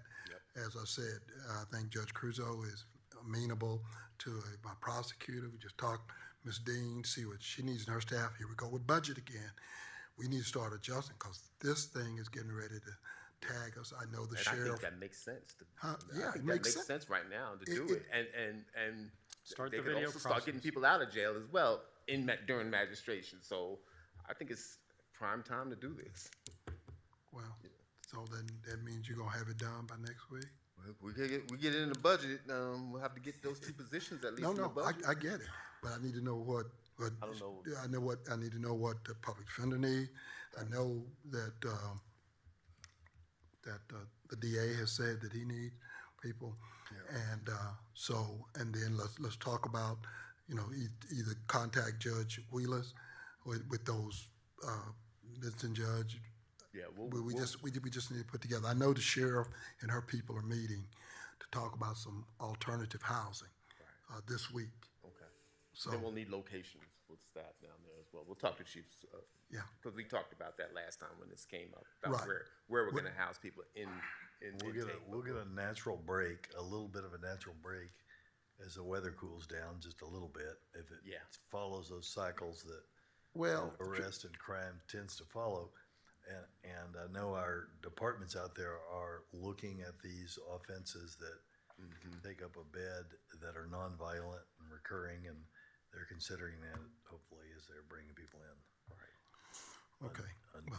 Usually when the fair starts. When does the fair start? September the 20-something. We can just make it till the fair starts. That's it. The fair starts, the crime goes down. And you have continued the conversations with oral, different municipalities, right, Mr. Martin? Yes, we are. Yes, we are. Thank you. Got it, Chief. Got it. Okay. Okay. We just all we need is there are judges that need to show up for work. And Mr. Reeves, I don't want to get you in any I find the OCA numbers, I find OCA, which is self-reporting, lame. And it's not you saying that, that's me. They allow people to self-report. I looked at self-reporting, and this is primarily on the civil side. I looked at self-reporting. Then I went into Odyssey, and I pulled their dockets. I showed a docket where there was no docket, it was created. I saw where a docket was created, but no cases were scheduled for hearings. So a docket was created, but no cases were heard. And everybody's here talking about all of this team stuff. A lot of those judges and associate judges are coming in afternoon and setting dockets and going to 7 and 8 o'clock at night with litigants holding on teams for 3 to 4 hours. I can be very specific about that. Is that moving cases? No, it's not. That's my point. But then we're tying up not only litigants, but they're having to pay. We got people paying for it. People are claiming that they're doing 98% self-reporting. When you go into Odyssey and pull these numbers down, that is not the case. And what you're finding is that a lot of cases are being dismissed. Staff and I have gone through it. Cases are being dismissed, and in less than 30 days, they're basically being reinstated. Games are being played with the so-called reporting of how they are performing. That is not the case. So people who are saying they're performing at the 98th percentile, they're performing at the 28th percentile. I will show by pass and by cases that they're not working. They're not there. and I've got the evidence. So when you go into Odyssey, if you look at OCA, and that's not you saying that the Office of Court Administration is lame, that's me. They're saying they self-report, and then you go in and start backtracking. It is not the case.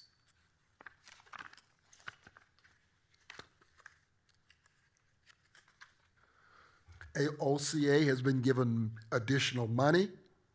Commission on Judicial Conduct has been given additional money. And what is that money for? Those appropriations were made specifically to help with the enforcement of Senate Bill 293, which did two things. It raised the base salary of a district judge by $35,000, excuse me, and then also added significant reporting requirements for the judiciary, reporting time on the bench, time off the bench, doing judicial duties, as well as reporting clearance rates, a number of other metrics that they have to make those reports to the administrative judicial regions, which then aggregate them and make them up to OCA. At some point in calendar year 2026, OCA will publish a dashboard of the first round of those reports, and we will have a look at, again, those reports which are self-reported, going back to your point, Commissioner, and we'll be able to see them at a statewide level and then also at the individual court level. Things that traditionally would not be eligible for the Commission on Judicial Conduct, are some of these particular offenses eligible to be filed on? Could be, yes. It would have to be initiated by somebody. Somebody would have to make that complaint to the Judicial Conduct Commission, but yes. What are we talking about? Complaints? Sorry, I apologize. No, I was saying that the OCA has different requirements. He was talking about the Senate bill. I was talking about judges who have been reporting that they have been performing at the 90th percentile. I'm saying that when you look at their docket. To OCA, you mean? Right. Yeah. And they've been self-reporting. But when you look at what is going on, they're basically reporting at about the 28th percentile, performing at the 28th percentile. Okay. And under this new Senate bill, they've got money with OCA and the Judicial Conduct to become enforcers of this kind of information. Bless you. This is, and because, I mean, these numbers here are for Judge Bailey's court, okay? I went into Odyssey. These are her numbers, okay? And I told her, I said, I texted her and told her that we're gonna start, I mean, we've got to start, I mean, it's not for me to be popular. I don't give a damn. You know, we've got to start calling this stuff out and stop this nonsense. The jail population, I did say something to Judge Shannon about, I pulled Chronos for the juvenile and all, and she said she'd talk to me after court. So I don't know what that means, but I pulled it, and the numbers, it did match up. The population and Chronos did match up. My staff has been busy. And so I take elections just to decide they wasn't gonna come. They're right there. Who? Okay, where's my information? Come on. I sent emails a month ago, and with regards to, I know you got to redraw the lines. I get all of that, but before that, I asked you about the precincts that were performing and what the costs were, a certain level. So the cost for the vote centers, I just spoke to the team today, and we're going to be able to get that out by this afternoon. They're going to let me review it. They finished it. I'll review it when I get back to the office, and we'll send it to you this afternoon. Great. The other questions I think we sent back to you in that Word document from last week as well. You said it will come back. No, the other questions that you had Oh, those requested, other we questions. sent that back. Yes, I got that. Perfect. Okay. We have been renegotiating some of those other, let me see, Road and Bridge, county population performance, George Allen.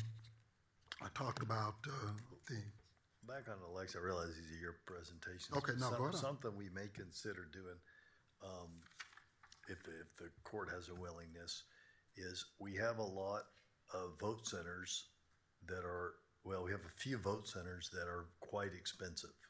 And we may want to consider putting a cap on vote centers. I've been negotiating that, Judge, and I've already done it. Mine is starting. Across the board by size or by turnout or something, okay? I get that. In fact, I think you've already gotten, my staff has already sent you. Yeah, we've got a correct. couple that have changed, absolutely. Right, and so I've been doing that. I started that last year. But that's the reason, again. I don't want to just cap things in your district. I get it. Oh, no, I totally agree. But that's the reason I'm asking for this other information, so I can show you exactly how much money we're spending for 50 votes or less, and, we're paying all of this money. I mean, we got 3 or 4 clerks, we're paying, correct? I think we're talking about something, I hear, You're talking about the big ones. I'm talking about what we're paying for the building, right? Yes. I understand the It's the clerk. it's the same thing, Judge. It's the same thing. I hear you. It's the same thing. But in each one of them, if, let's scale it. If I'm paying for the cathedral, then, and I'm been paying 20-some thousand, and I've negotiated that down to 12 or 13,000, then whatever I'm paying for a smaller unit, I need to scale. And so what we're putting together, and I can send it to everybody, is, I think you asked for the last 3 years, right?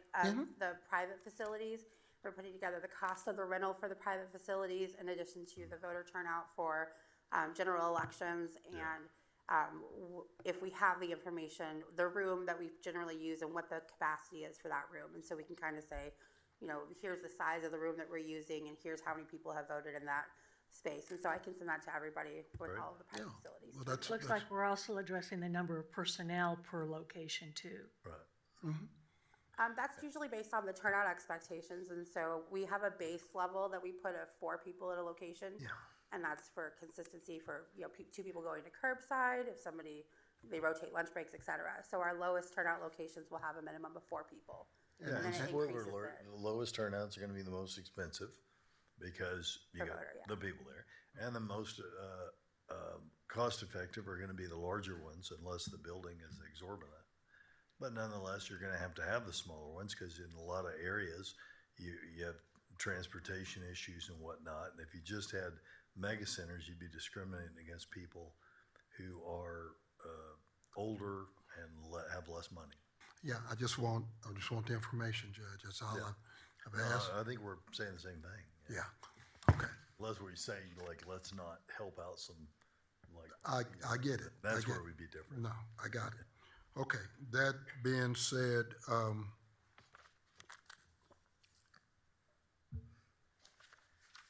I think Dr. Wong spoke about hadn't heard anything on the impact on federal grants. That's the reason it's to continue. Okay, that's it, Judge. Oh. All right. Whole Parkland. All right, and that's gonna take us to our consent agenda. Hang on, let me work my way through all these pages. So move. Is there Second it. All right, no desire to pull out anything, I'm taking. All right, all those in favor, signify by saying aye. Aye. Any opposed? Motion carries unanimously. All right, now I don't think we have any RFP, so I'll take a motion on the bids. So moved. Second. I yield. Any discussion? All those in favor signify by saying aye. Aye. Any opposed? Motion carries unanimously. All right, I pull court orders 1 to 38, addendums 41 to 46, pulling for 2 weeks, court orders 1, 2, 3, 4, 13, and miscellaneous N 172. there's some other pulls too. I need to pull 24 for a separate vote, Okay. and somewhere in here, there's some more pulls from somebody. The elections needs to pull 45 to read in additional names. And if you can send all those polls to the city secretary, I'm sorry, to the. She's county fine now clerk. with that The one. clerk, We're gonna yes. bring back another one next week with additional names, so we'll have that on. So 45 can stand as it is Okay. now. Separate vote. Yeah, okay, Yep. perfect. So 24, nothing on 45 then? Or 45 No, stands? now they texted me earlier No? 45, Okay. but now they're saying. Sounds we good. don't. Here we go again. I move court orders 1 to 38, addendum 41 to 46, pulling for 2 weeks, 1, 2, 3, 4, and 13. And then for a separate vote, court order 24 and miscellaneous, we're pulling it for 2 weeks also? For 2 weeks. And 1, All of miscellaneous? 72. No, no. And 172 is one item under miscellaneous, is number N, and is 7.2. Nancy, Yeah. 1, 7.2. Correct. No, I Second. could say right. Okay. There's been a motion and a second. So these are the non-pulled court orders. Right. And is there any discussion before we vote on them? Yes. Okay, go ahead. And I just want to say on court order number 5, the district attorney has strengthened its team by reclassifying 3 attorney positions and adding a clerk role. This initiative demonstrates the smart, forward thinking of the department, who has not only recognized that the department saves the county money, but also eliminates 2 vacant positions. This is a great example of how reorganization can be efficient and cost effective. These savings do not just benefit the department, but the county as a whole. And for this, I commend the DA's office for strategically staffing the department and creating an effective balance, ensuring that taxpayer dollars are being managed wisely and services continue to be delivered. Election year. Excellent say. I just want to say I on felt a court, poem was coming on. No poem? that was, No. that was, No, It's election.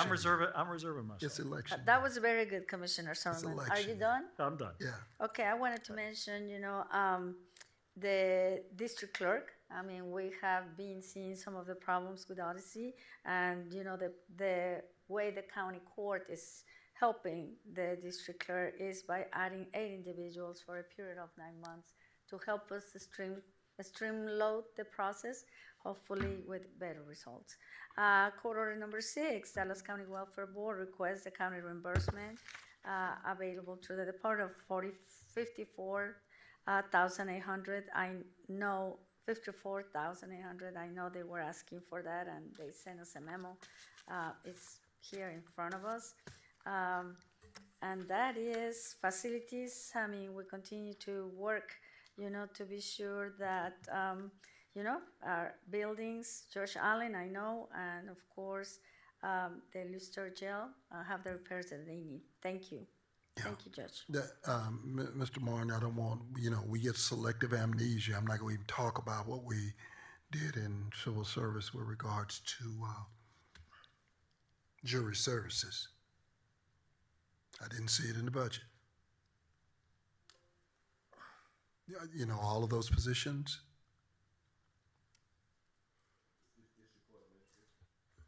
You're talking district court administration. We had that discussion in civil service. Yeah, I think we're waiting for human resources to finish. We're going to do an analysis, complete analysis. But damn, the budget is now. We said that 6-7 months ago. And then number 2, since Dr. Garcia was talking about it, one of the things I want to remind us is that we also said for the district attorney's office, we'd add another attorney for Ms. Petrie. Is that in the budget? I've worked with the district attorney, so whatever they had asked for, that was included. But see, they didn't even know. They didn't know about that. Remember, we discussed that for Ms. Petrie. So I'll have to go back to Mr. Hamilton and Judge Crusoe. But this was what they submitted to me as far as No. I get that. But see, what I'm saying is, we promised to help somebody to give them certain things. You okay? Yeah. Give them something, and then it just somehow gets lost. And we I'll check back with okay, because the person is in civil DA's office, And we said we're gonna give them her an additional person. Yeah. Yeah, do that. Right. I just wanted to be clear for number 1 and 2, as to provide the same information, date, time, 1 and 2 on the court orders. Well, I already did it. You want to do it again? Oh, sorry, I might have missed that. So it was continued and we provided a date, time, place? Yeah, September 9th. The judge already say publicly, these are only for the district clerk.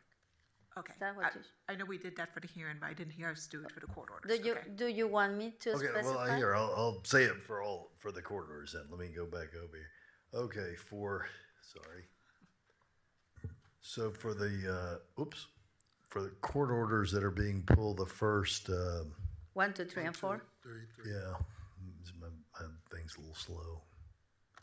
Yeah, for court orders, 1, 2, and 3, and also 4, those, the hearing on those orders is being continued until September 9th at this location, 500 Elm Street, second floor, Commissioners Courtroom. I don't think we need to give a time because it'll be after the budget hearings.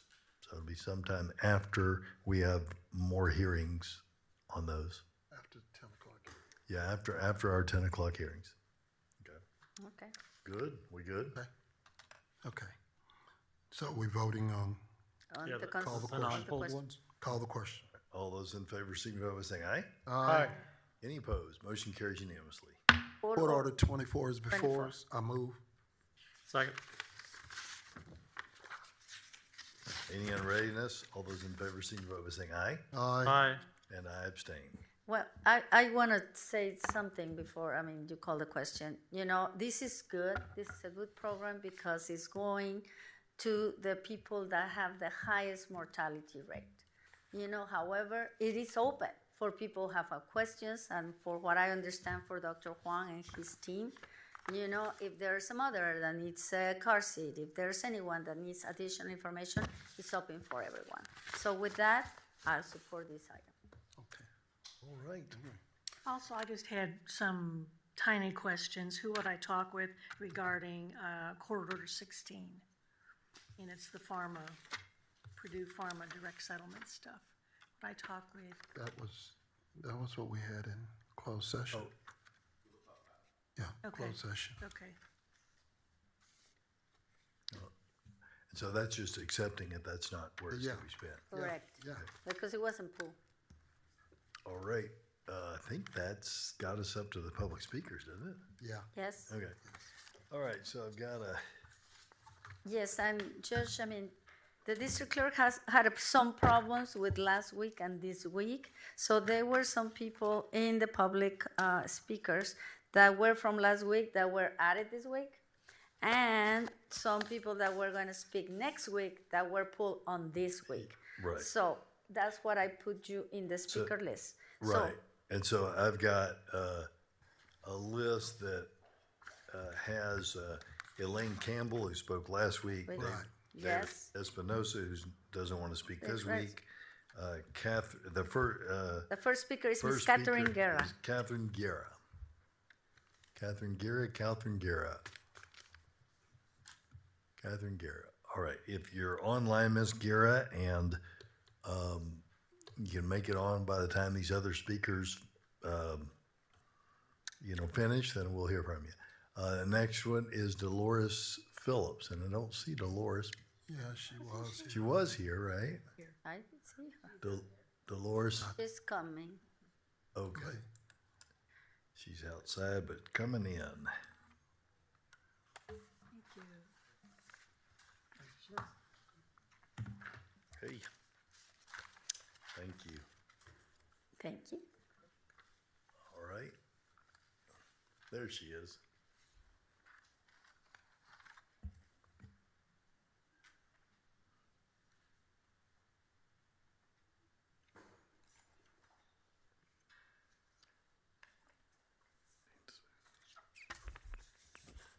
Dolores Phillips, you do have handouts. Yes. Honorable Jenkins, it's a racket and I'm gonna speak slowly and distinctly so you can understand me.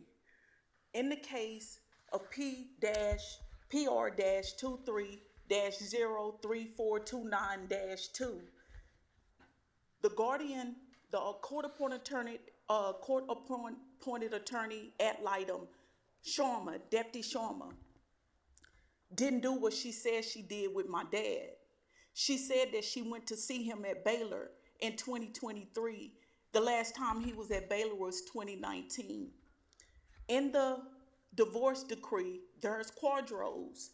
Right now, I'm trying to find somebody to backtrack from then to now to find out where the quadros at, the monies, the interest, the accrued interest, the annuity, the life insurance policies. Now, Honorable Jenkins, remember over there when they stole the 2 sealed envelopes of exhibits with my back? They didn't steal those exhibits. Let me share something with you. Everything that y'all do in Dallas County is methodical, the way you set up poor people to re-victimize poor people.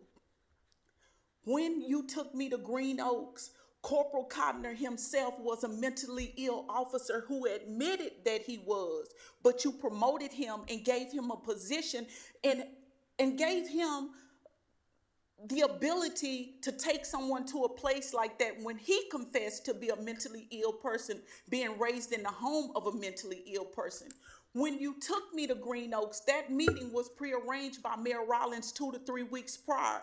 You intercepted court documents going to 12-11126. When I went to the meeting, I drove there from UNT Dallas with a 3.0. Less than 6 weeks later, I graduated with that same 3.0.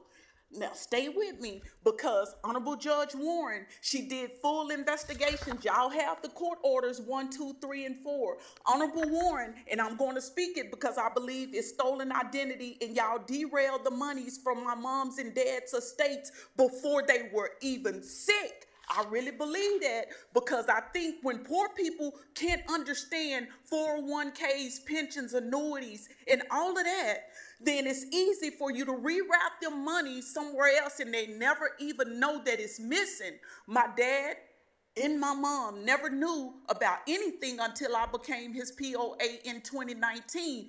And we're not talking about pennies, but they writing all these fabricated folders, falsified records, farmers. What's her name? Miss Kusumano? She said, we go to these seminars, these symposiums, and we pass around files. They're not vetted. No police officer, nobody like that says that we vetted Dolores, this. you're out of time for today. Honorable Jenkins, this is big and it's blowing, because now you have chief deputy clerk Dolores, gone because she believed in y'all fabrications. Thank you very much. Thank you. All right, next up we have Denicia Jeffrey. Denicia Jeffrey? Denicia Jeffrey, no. No? Okay. All right. Next we have, actually we've already heard from Michelle Wigington and Michael Wigington on their matters. So that concludes our public speakers. Because the clerk had some trouble with the list, we don't have anybody online thinking they're, okay, good deal. All right. What about the Mark Keski? I think he's for next week. There's 2 of them that want to speak about a drag race next week. All right, so now we are at the point where we will go to our closed session under Chapter 551 of the Government Code as previously posted. Any action of that closed session will take place in a subsequent open session. We'll begin closed session as soon as we can get there. Thanks.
no action necessary from the closed session, so court is adjourned, but the hearings on the budget, on the tax rates of both Parkland and Dallas County are not adjourned. Rather, those are carried forward until September the 9th at